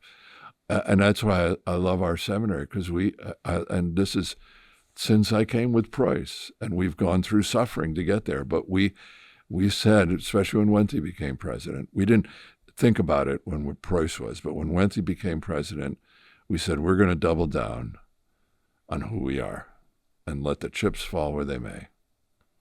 So we're going to be intentionally liturgical and sacramental and confessional, and we're going to have a high view of the ministry, a high view of the church, high Christology, and if we go down, we go down. But look at this. I mean, we've never, in some ways, been healthier in many ways. And I think it's like with the worship wars, Brian. I mean, everybody laments the worship wars, and they were very lamentable. I tell you, they were terrible. And I was at the front lines of that. I have scars, I tell people. But one of the benefits out of the worship wars is that we know more about the liturgy, and we have more liturgical churches. We have more churches with every Sunday communion. I mean, we would not be where we are with the Blick today if the worship wars hadn't forced us to define what we mean by all these things and to go on the offensive with the treasures that we have, and not necessarily be in an apologetic way, which I did at the beginning of the worship wars, but which, I mean, we got these gifts. I mean, there's nothing greater than what we have. These Missouri Synod, and with our hymnody, I mean, I haven't even talked about that. Music, I mean, we've got it all. Go to Roman Catholic Church. They don't have hymns. Yeah. Russian Orthodox has its music, but it's pretty foreign. But we have hymns that most of them are really accessible. They teach. They're wonderful. I mean, we've culled it down. Some people want more chorales. That would be great. Sure, why not? But we need good, solid, appropriation. Nagel said it in the introduction to Lutheran worship that, I'm going to get this wrong. We are the inheritors of a really rich tradition, but with something new. And that something new is what we decide as a church, what it is, what new hymns, what new types of things we, do liturgically, that kind of stuff. Yeah, because there is a sense, and I was going to ask a question earlier, but I think you kind of answered it, of, why the big institution of the Roman Catholic Church can stay. And, if you get into it, there's a lot of infighting and such, but still they keep this kind of whole thing intact to some degree, and it's worldwide, right? Like, how much more difficult is that? So, but you kind of brought up the liturgy, and that how that binds, and it's kind of like you can have like the Stecker household, we can have kind of our rules, and we can have kind of the ethereal things that we believe, and we can orchestrate our life around that. But you'll know the Stecker household if you come in and you experience the Stecker household, right? So there's a difference between just what we believe and what kind of creates the boundaries and the order, but then the expression of that is what you actually experience. That's what you live in. It's incarnated. So I don't know if you want to speak to kind of the difference between kind of, I don't know what the right word for the first one is, but kind of formal dogmatics versus kind of liturgical dogmatics, because I think that kind of ties into what you're talking. I mean, I think one of the things that and I'll answer this way, or I'll respond this way, is that one of the things missing in a lot of the liturgical stuff is the eschatology. And even though people have the Blick, there are a lot of people out there who say they're liturgical, but they don't get it. They think it is the ritual or the aesthetics, or just, using the hymnal and not doing contemporary worship that makes you liturgical. No, it's an understanding in your preaching and obviously in your teaching, but the way in which you see and embody in the liturgical action and in what is said, the nature that we're not alone, that we're worshiping with, angels, archangels, and the whole company of heaven, that Christ in heaven itself is here. And the way we handle ourselves, the way we appoint our churches, the way we preside, our paraments, our actions, our ceremonies, that's all an indication that there is something transcendent here. There's something that's not of this world, that we have the creator and redeemer of the universe here. And we should act and dress and in our manner, everything should reflect that and that it's splendid and a splendor that you can't find anywhere else. And that the people who are here love it. They want to be here, and they're passionate, and they sing with gusto, and they hunger and thirst for righteousness and can't wait, to receive the very body and blood of Christ. And they listen with attentive ears to wonderful sermons that create that hunger and thirst for righteousness by bringing and making Christ present in that preaching, so that they can actually in their ears feel that communion that they have with him. Visitors come in and see robust singing and people who love each other and who love their pastor and love what they're doing there. That they'll want to join that community, and they need to see it as a family, that this is home. They've come home. I use that image a lot in my memoir about home. I think everybody's looking for home. My good friend Scott Brusick, he coined the word lonely and unloved. People are lonely and unloved. They're looking for family. They're looking for relationships. They're looking for somebody who loves them. They don't know that God does, or if they do, they don't experience it. And they don't experience through people who love them because they love God. And I think people are really searching for that. I think that's why the numbers are going up, because people are feeling lost. Mm-hmm. And I think they're disconnected. All the whole social media nonsense. And I think one of the things, when you talk about liturgical theology, is a recognition that, in a sense, the way, and this is the old lex orandi, lex credendi, that the way we worship is going to define what we believe. That happens to be the way it works, whether you like it or not. Mm-hmm. That, you sing, Lutheran hymns, you have Lutheran liturgy, and you do what I said earlier, you preside and you have this. But people are going to believe that Christ is actually there, and all that means, a high Christology, Trinitarian theology, every doctrine, in a sense, can be spun out of that liturgy, and that's what creates what people believe. I said this, and people thought I was nuts when we were fighting the worship wars in the church growth movement. I said, the church growth movement is a liturgical movement. They get lex orandi, lex credendi. They want to change the beliefs of the Missouri Synod, so they're going to do it through the liturgy. So they're going to do liturgies that are not Lutheran, sing Baptist praise hymns, praise bands, moralistic sermons, low liturgy that doesn't really recognize any kind of presence, because they want to be evangelical, and that's what church growth really was, because evangelical was this homogenized Christianity at that time, and that's what the church growth movement was about, bringing all these people together who believe the same things, drive the same Volvos, go to the same stores. They're all the same, and they all come together, and it's like a country club, Yeah. And you got to water down the theology in that, and they did. In many ways, that's what happened. We in the Missouri Synod, and I firmly believe this, is that we know that it goes the other way, lex credendi, lex orandi, that what you believe, what you teach, what you believe is how you worship. I should sort of put it that way. Credendi, what I believe. And it does have to form it. And that's why our great confessional tradition does it. But I think the difference between liturgical theology and, I don't know what the word you used, like a dogmatic doctrinal. I mean, Yeah, kind of just dogmatics formally without kind of a liturgical expression or taking that into account. If that's driving the engine, it is going to. I mean, it's not going to be a church growth liturgy, but it's going to be wooden. It's going to be something that reflects a kind of an impulse that the liturgy is all about kind of teaching, and that it's catechesis in the sense of forming right thoughts and right beliefs. And I'm not against that, don't get me wrong, but that's not what the liturgy ultimately does. The liturgy forms you into the person of Christ. You're not catechized into a body of doctrine, even though you learn doctrine. You're catechized into a person, into a life.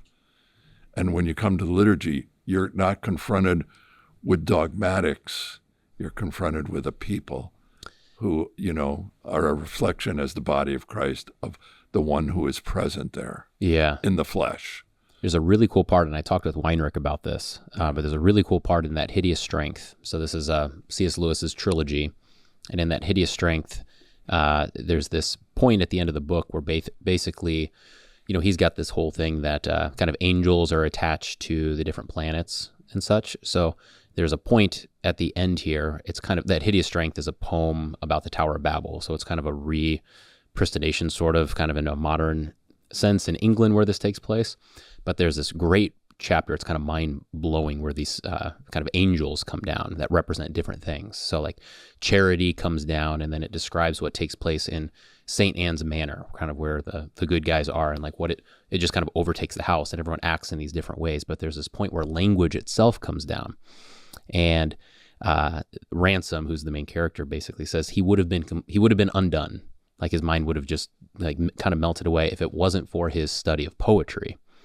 And that's what kept him afloat when language itself was present, right? So I was talking with Weinrich about this. We were having lunch, and just basically this idea that like systematics is not the deepest form of language. Like systematics is supposed to move you to poetry, but poetry is the deepest expression probably that we can access of language or of the word. But that's I think the point you're making, right? Is that like we need that systematics, and it keeps us within a place, but that's not the end point. Like that's to move you into the experience or the liturgy, which is poetic, and that's something that's incarnated and is actually just kind of all encompassing of what it means to be even anthropology, right? Just what it means to be a man made in God's image. So when you're courting your wife to be, you don't hand her a white paper, you read her a poem, right? Mm-hmm. I mean, and you don't give her a lecture, you don't give her a set of propositional truths. You woo her with, maybe today it's a song lyric, but something that is, and poetry has, and language, that's like the language of the Bible it has imagery. It's not as quite as flat-footed. It has something that is engaging the imagination.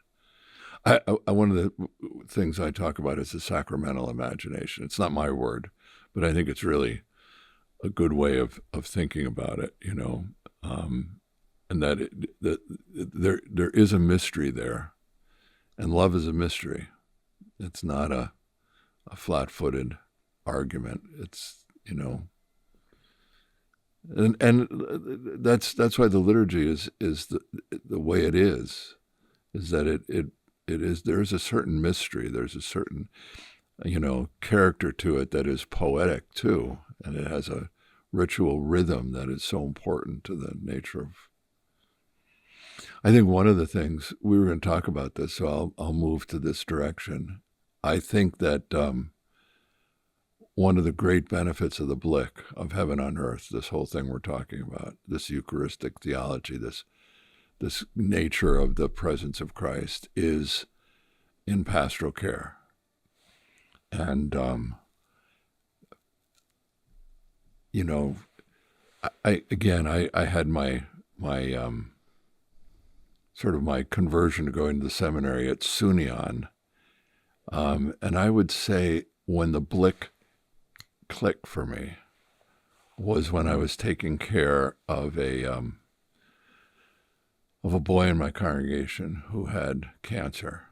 And, you know, it was a horrible, long, miserable, you know, kind of an evil cancer, you know, those kinds. It was he had a shoulder that went out because it had cancer in it, and they took off his arm, and you know, he was playing baseball, and then he just couldn't do it anymore. It was awful. And his parents were young, and we suffered together. I was in Connecticut, so we went down to Sloan Kettering, and he was there, and they couldn't save him. His mom was a good Lutheran, and she brought along her husband, and I got really close to him. You know how that is. I had a small church, and we didn't have a lot of young people, and he was kind of the all-star, and I mean, everybody was totally invested in praying for him and suffering alongside him. And I write about this a little bit in a paper I did that I sort of rephrase in the epilogue of Ever to Emmaus. And I've always been interested in suffering and how to make meaning out of suffering. And one of the things I wrote about was from Christopher Wright's book, you know, Our Bodies Tell God's Story. It's about marriage and sexuality and everything. And I kind of translated that through Paul and his sufferings and Christ, of course, but how our bodies tell the story of Christ's sufferings.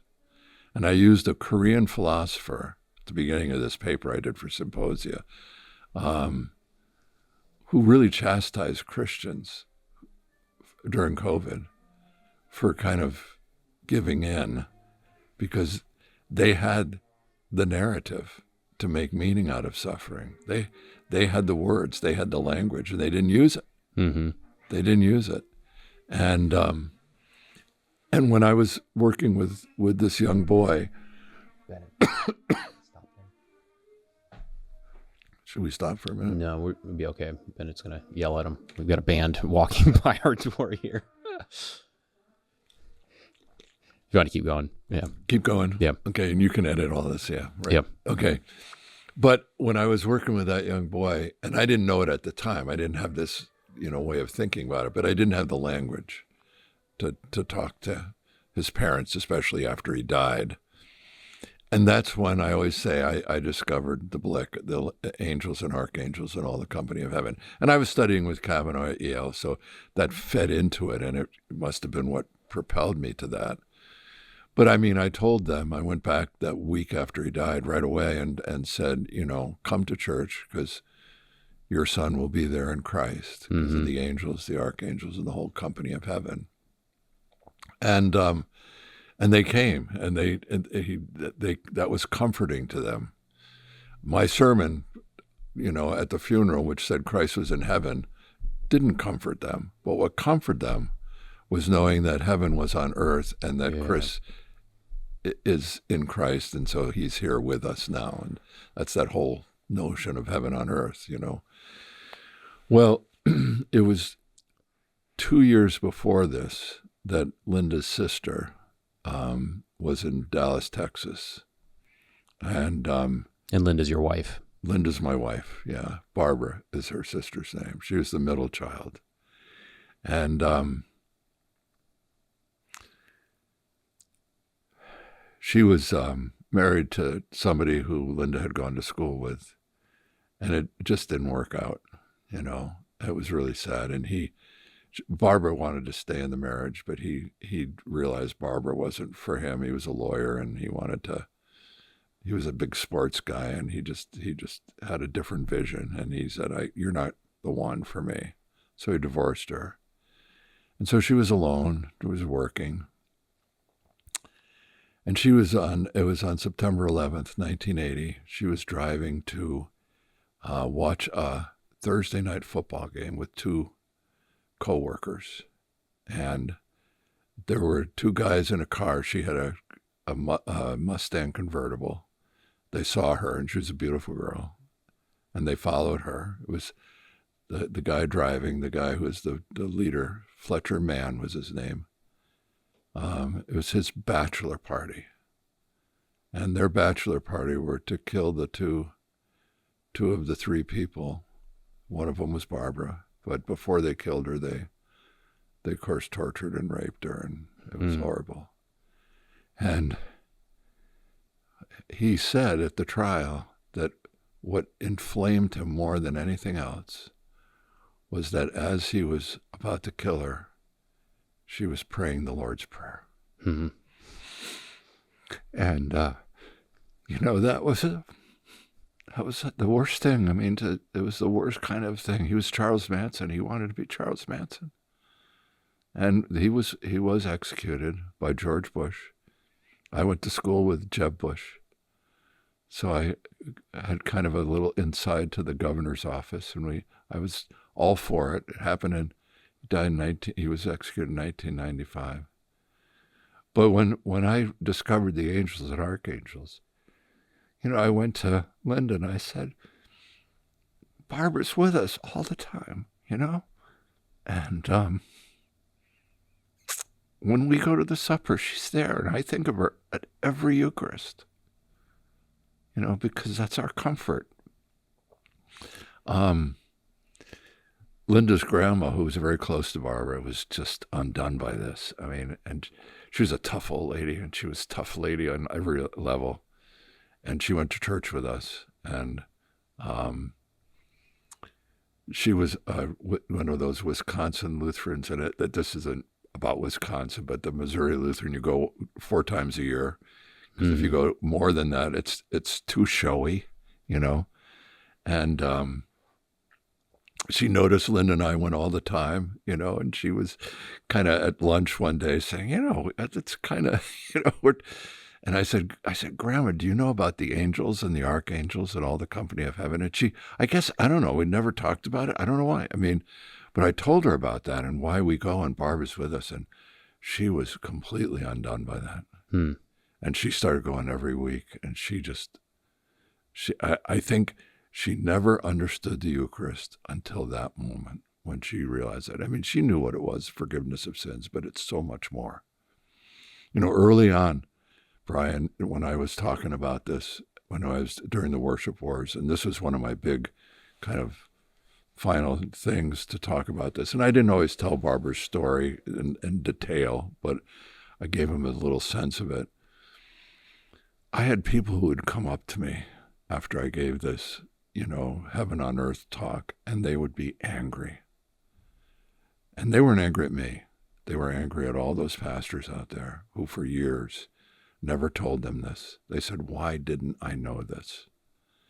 And I'm still stunned to this day how much this has affected people. And I still get letters today from people who I don't even know. It said, you were with us, and it's just somebody died, and I can't tell you how much comfort I have from what you told me years ago about this.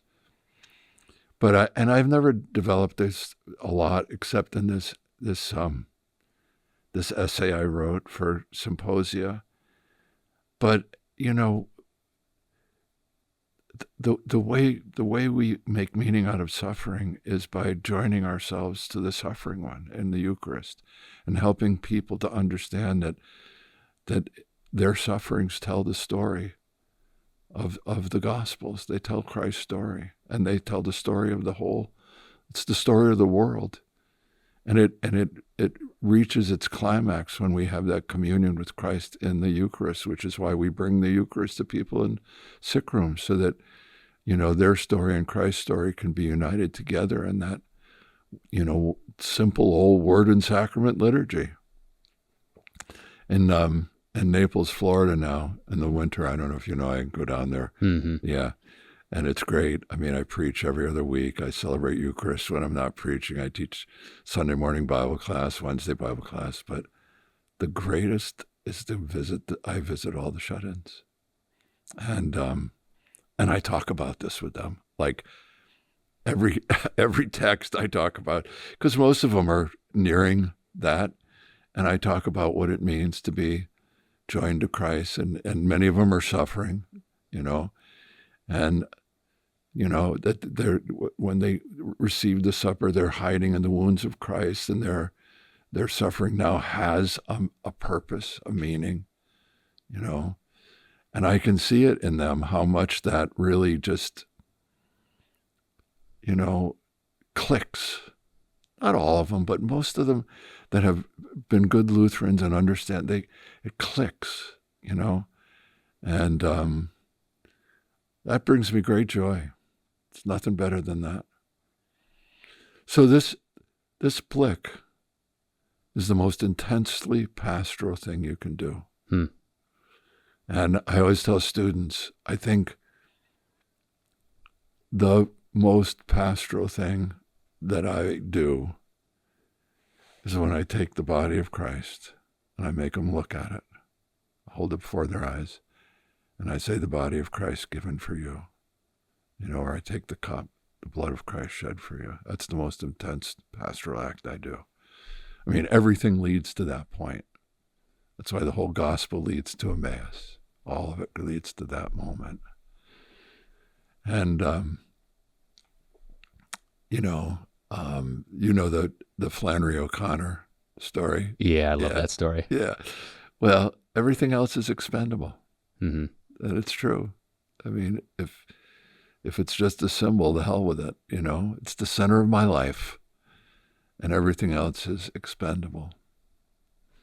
You know, so I told my kids, I said, as we get older, you know, or if we got sick, we want to be near you, and we want to be near the Eucharist, and we want to be near our home. And that's all that matters. That's what you want. You want to be near those two. And we're, you know, you get older, you begin to think that's where I'm going to end up. So I talk a little bit in the book about when I was 15 and my parents left me alone in this high-powered prep school. I had homesickness that I've never had since, and the most horrible feeling, being left alone. I think homesickness, it's hard to define how it's the most wrenching thing. And I think that's what people experience. They have homesickness, and they don't know where their home is, and their home is at the table. Mm-hmm. That's why they should be ever to Emmaus, because that's where home is, because that's where Christ is, and that's where heaven is. That's where the saints are. You know, that's where God intended us to be. And I'm just grateful I had a chance to get to publish this, and now they recognize me with this Festschrift. It's overwhelming, Brian, to be at this point. And I'm just very grateful to you to give me a chance to talk about it like this. Well, that's beautiful. Let's take a quick break. Okay. All right. And Ben, it says we're back here, and before we close, kind of to go back to this journey aspect, which is kind of where we began, right? And out of this, you know, tying into this pilgrimage aspect, we mentioned, you know, the Camino de Santiago and such, but if you could maybe just kind of bring us back to how the Christian life, you know, the way, how it's this journey and what that then means, tying into everything that we've just talked about with the Eucharist, with suffering, death, and such. So if you can take us home on this front. Yeah, that would be a good way to bring this to a close. I think I may have mentioned that we lived in Spain from 74 to 78. And during that time, Franco died.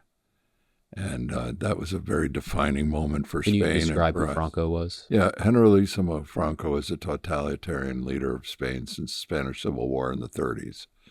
So 40 years almost. And it was a shut culture. I mean, it was a fascist culture. And it was a terrible time for Spaniards. It was a dark time.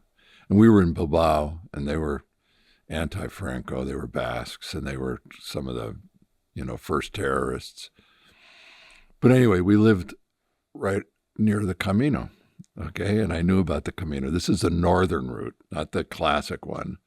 And then later on a sabbatical, I was taking care of the Church of Spain, and I, again, was close to the Camino. And I knew this history because James is the patron, St. James, son of Zebedee, is the patron saint of Spain. And he supposedly came and evangelized Spain and went back to Israel, been to Palestine, and was martyred by Herod, you know, Agrippa. In Acts 11, you can read about it. And then supposedly the Spaniards came and got his bones and buried him in western Spain. And And so the pilgrimage to the relics, the bones of St. James, the son of Zebedee, is the third oldest pilgrimage in Christendom. Jerusalem is number one, Rome is second, and now Santiago de Compostela. Santiago is the name for James in Spanish. It's one of the names. Okay. San Iago, St. James, Iago, St. James. So Santiago, If I had another son, I'd call him Santiago. Yeah. So I had done things with my two older children, not necessarily with any kind of intention. I took my son first to Israel for 5 weeks in an archaeological dig. And then my daughter came to Spain when she had been studying at Westfield House from Valpo, and we spent a month together traveling around Spain. And so when my youngest became, and it was always like around high school, college, so when my youngest graduated from high school, I said, hey, well, let's do a trip, what do you want to do? And he goes, I want to walk the Camino. And I always did. So I was all in. So we decided to do it so that we would arrive in Santiago the day before the feast of St. James, which is July 25th. And we decided we were going to do the whole thing. So it's 500 miles.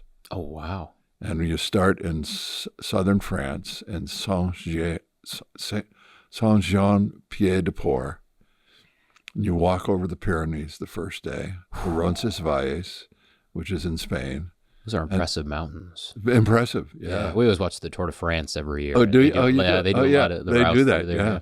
And when we climbed over, I had come from Africa because I had been working with the deaconesses in Kenya, and I had caught an African cold from all these kids with, who were HIV positive, they're orphans, they all were sick, and like I said, they were blowing snot all over me, and I had this cold, and I was kind of feverish when we walked over the mountains. But we did it. It was great.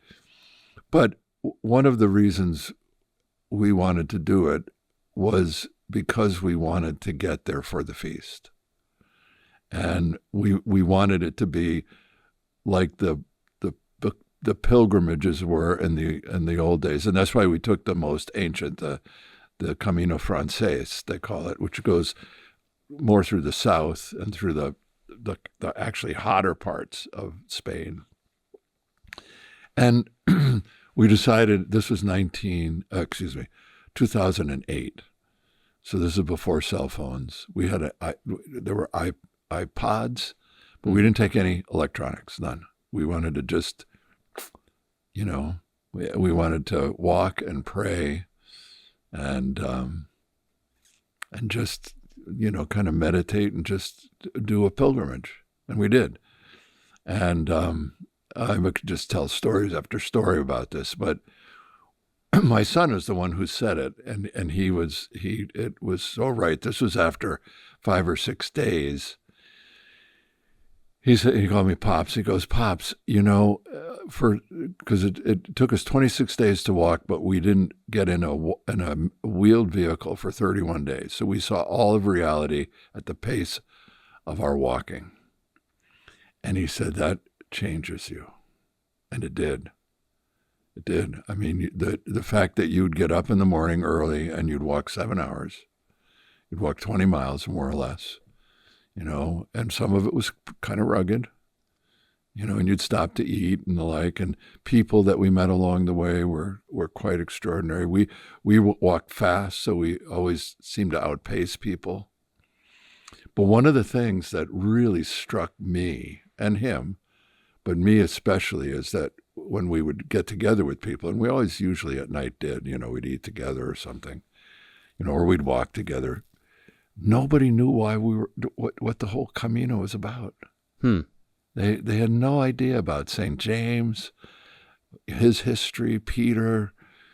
They knew nothing of the Bible, and they didn't know that really James is the destination and the feast, and they didn't even know that 25th of July was the feast day. And that's why we were going. And they said to me, why are you going? I said, it's to go to the liturgy and to the Eucharist, even though I can't take it.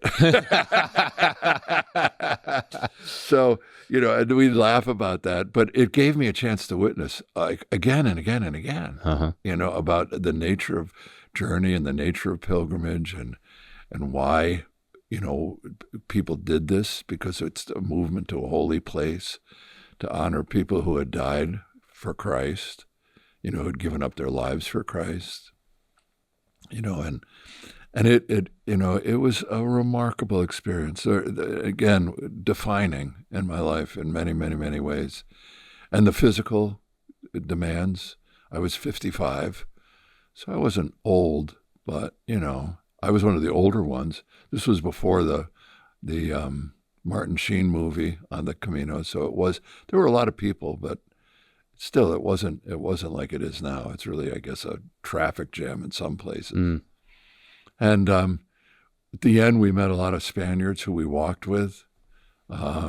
So we got to know, I speak Spanish, so I was able to have a lot of fun with them. And they loved Jake, my son. He's a big, tall, strapping kid. And he's, Jake, enjoyed his first red wine, along the way. But when we got there, I have to say, it was cathartic.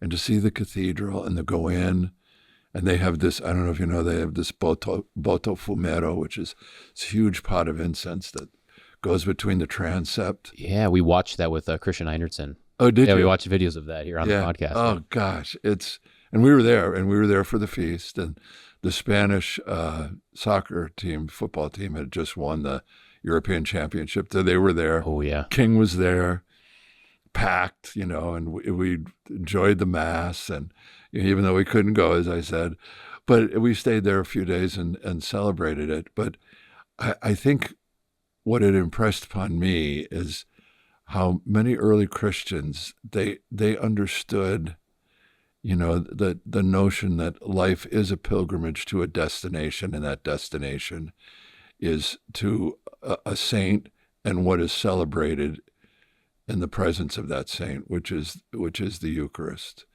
And you could see the emotion of people receiving the Eucharist, because a lot of them were pilgrims. And a lot of them did. A lot of people are very pious about it. Almost every Spaniard walks it. And even the two guys we ended up walking with more than anyone, they weren't really devout Spaniards, but boy, they became devout Spaniards when they came to Santiago and they came to the liturgy. And, I talked to them about the meaning of the Eucharist, and, even the sermon that was preached on Mark 10, and, can you drink the cup? That's the text we use for St. James. So it was kind of an embodiment for me, where I physically sort of did the kind of journey that Jesus did to Jerusalem, the kind of journeys that Christians have done. I had done work on Egeria, the pilgrim to Jerusalem, and I did my STM on Cyril of Jerusalem, and Egeria is part of that, and that pilgrimage. By the way, I hope I have 2 books left in me, okay? One is, I'm working on it right now, a historical novel on Barnabas, and Barnabas's view of Paul and the whole mission through his eyes. And then the second book I'd love to do is a book on Egeria and her pilgrimage to Jerusalem, to the holy sites. And I don't know if you know the book by Evelyn Waugh and Helena, who discovered the wood of the cross and really sort of created the Church of the Holy Sepulchre and all that. We were going to talk about that, but it's all built into the whole notion of pilgrimage. And the pilgrim of Bordeaux was the first pilgrim to Jerusalem, why do we go to the Holy Land? We're pilgrims, a lot of people give me a hard time, but I have tattoos from right outside the Church of the Holy Sepulchre. Eamon Ferguson, do you know Eamon? I know Eamon, yeah. Yeah, well, he's the one who made me do this, because she was on his honeymoon. He said, Carolyn and I are going, and you and Linda should get one. And, the Jerusalem cross is my life, 4 Gospels, and the 4 corners of the earth, missions and Gospels, and the olive branch and the palm branch, and this is the Coptic cross that 800 years ago, Razouk, this is Razouk, he used to his family 800 years ago started putting these on Christians, Coptic Christians, because the Muslims wanted to have a mark to identify them as Christians. So I didn't know the history behind that. Yeah. And he said, you have to have the Coptic cross. I wasn't going to get that one. He said, no, you have to have it. I said, all right. I brought like over 40 people to get tattoos at his place, but it's great. And I remember that. I might have been at Sem during that time. Yeah. Eamon was, I think, a year ahead of me. So yeah, he doesn't, Razuk doesn't call it a tattoo. I mean, even though he says this is a symbol of pilgrimage. And that, Linda and I were all in on that, in the Jerusalem cross. But anyway, pilgrimage is we're all, it's kind of trite sometimes, but we're all on trek. We're all on a pilgrimage of sorts. And the Camino was my way of actually doing it. And I was glad I made it. It was an experience of a lifetime doing it with my 19-year-old son. I mean, we would pray matins together and, just pray together along the way. And he did it again with his friends from Valpo, and he was a leader, and they did a whole devotional book. They made it a really, extraordinarily, sort of religious pilgrimage, holy pilgrimage. And ours was too, but I recommend it to anyone. And I mean, there's lots of great things about just being in Spain and the topography of the land, the beauty of the land, the food and the people. And it's an incredible experience. And, I don't know if I'd do it again. If I could, I don't know if physically I could anymore. We carried a backpack. I don't think I could do that anymore. But there is something about the notion of slowing your life down like that so that you have time to think and pray and converse with people, and you're not distracted by any, I mean, the hardest thing that we had was the limitation on books. We didn't want to carry them because they were heavy. Mm-hmm. So we'd read a book and give it away and try to find another book, but we really didn't have books. We didn't have phones. Think about it. I mean, it was really, for me, that was like withdrawal. You know? Yeah. Now, I did take a journal. So I did journal, and that was great. And that was and I talk about the day and some of the things I thought about. And I actually conceived a novel on that journal that I wrote and will never see the light of day. But it was fun. Mm-hmm. It gave me something to do. But it was an extraordinary example of the fact that this is embedded in the minds of Christians in the Christian history. And, I mean, I should say this because there are big listeners who know this, it started and continues to be that at the end you get an indulgence, and I have two, compostelas, they call it, two indulgences. And as I always like to say, if salvation is not by grace, I'm covered. Hedge your bets, right? Yeah.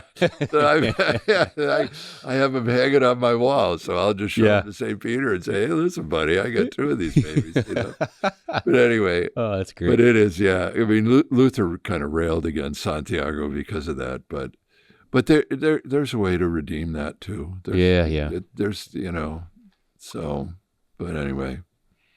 Dr. Arthur Just, this has been a pleasure. It's been a delight. Yeah. Yeah. Well, thank you very much. Thank you for inviting me. Yeah, you bet. We'll do this again, and we'll cover the Holy Sepulchre, because, I mean, we had a couple other subjects. We could have gone for 5 hours. But we could talk more, yeah. Yeah. All right, well, cheers. Yeah, and a blessed ascension.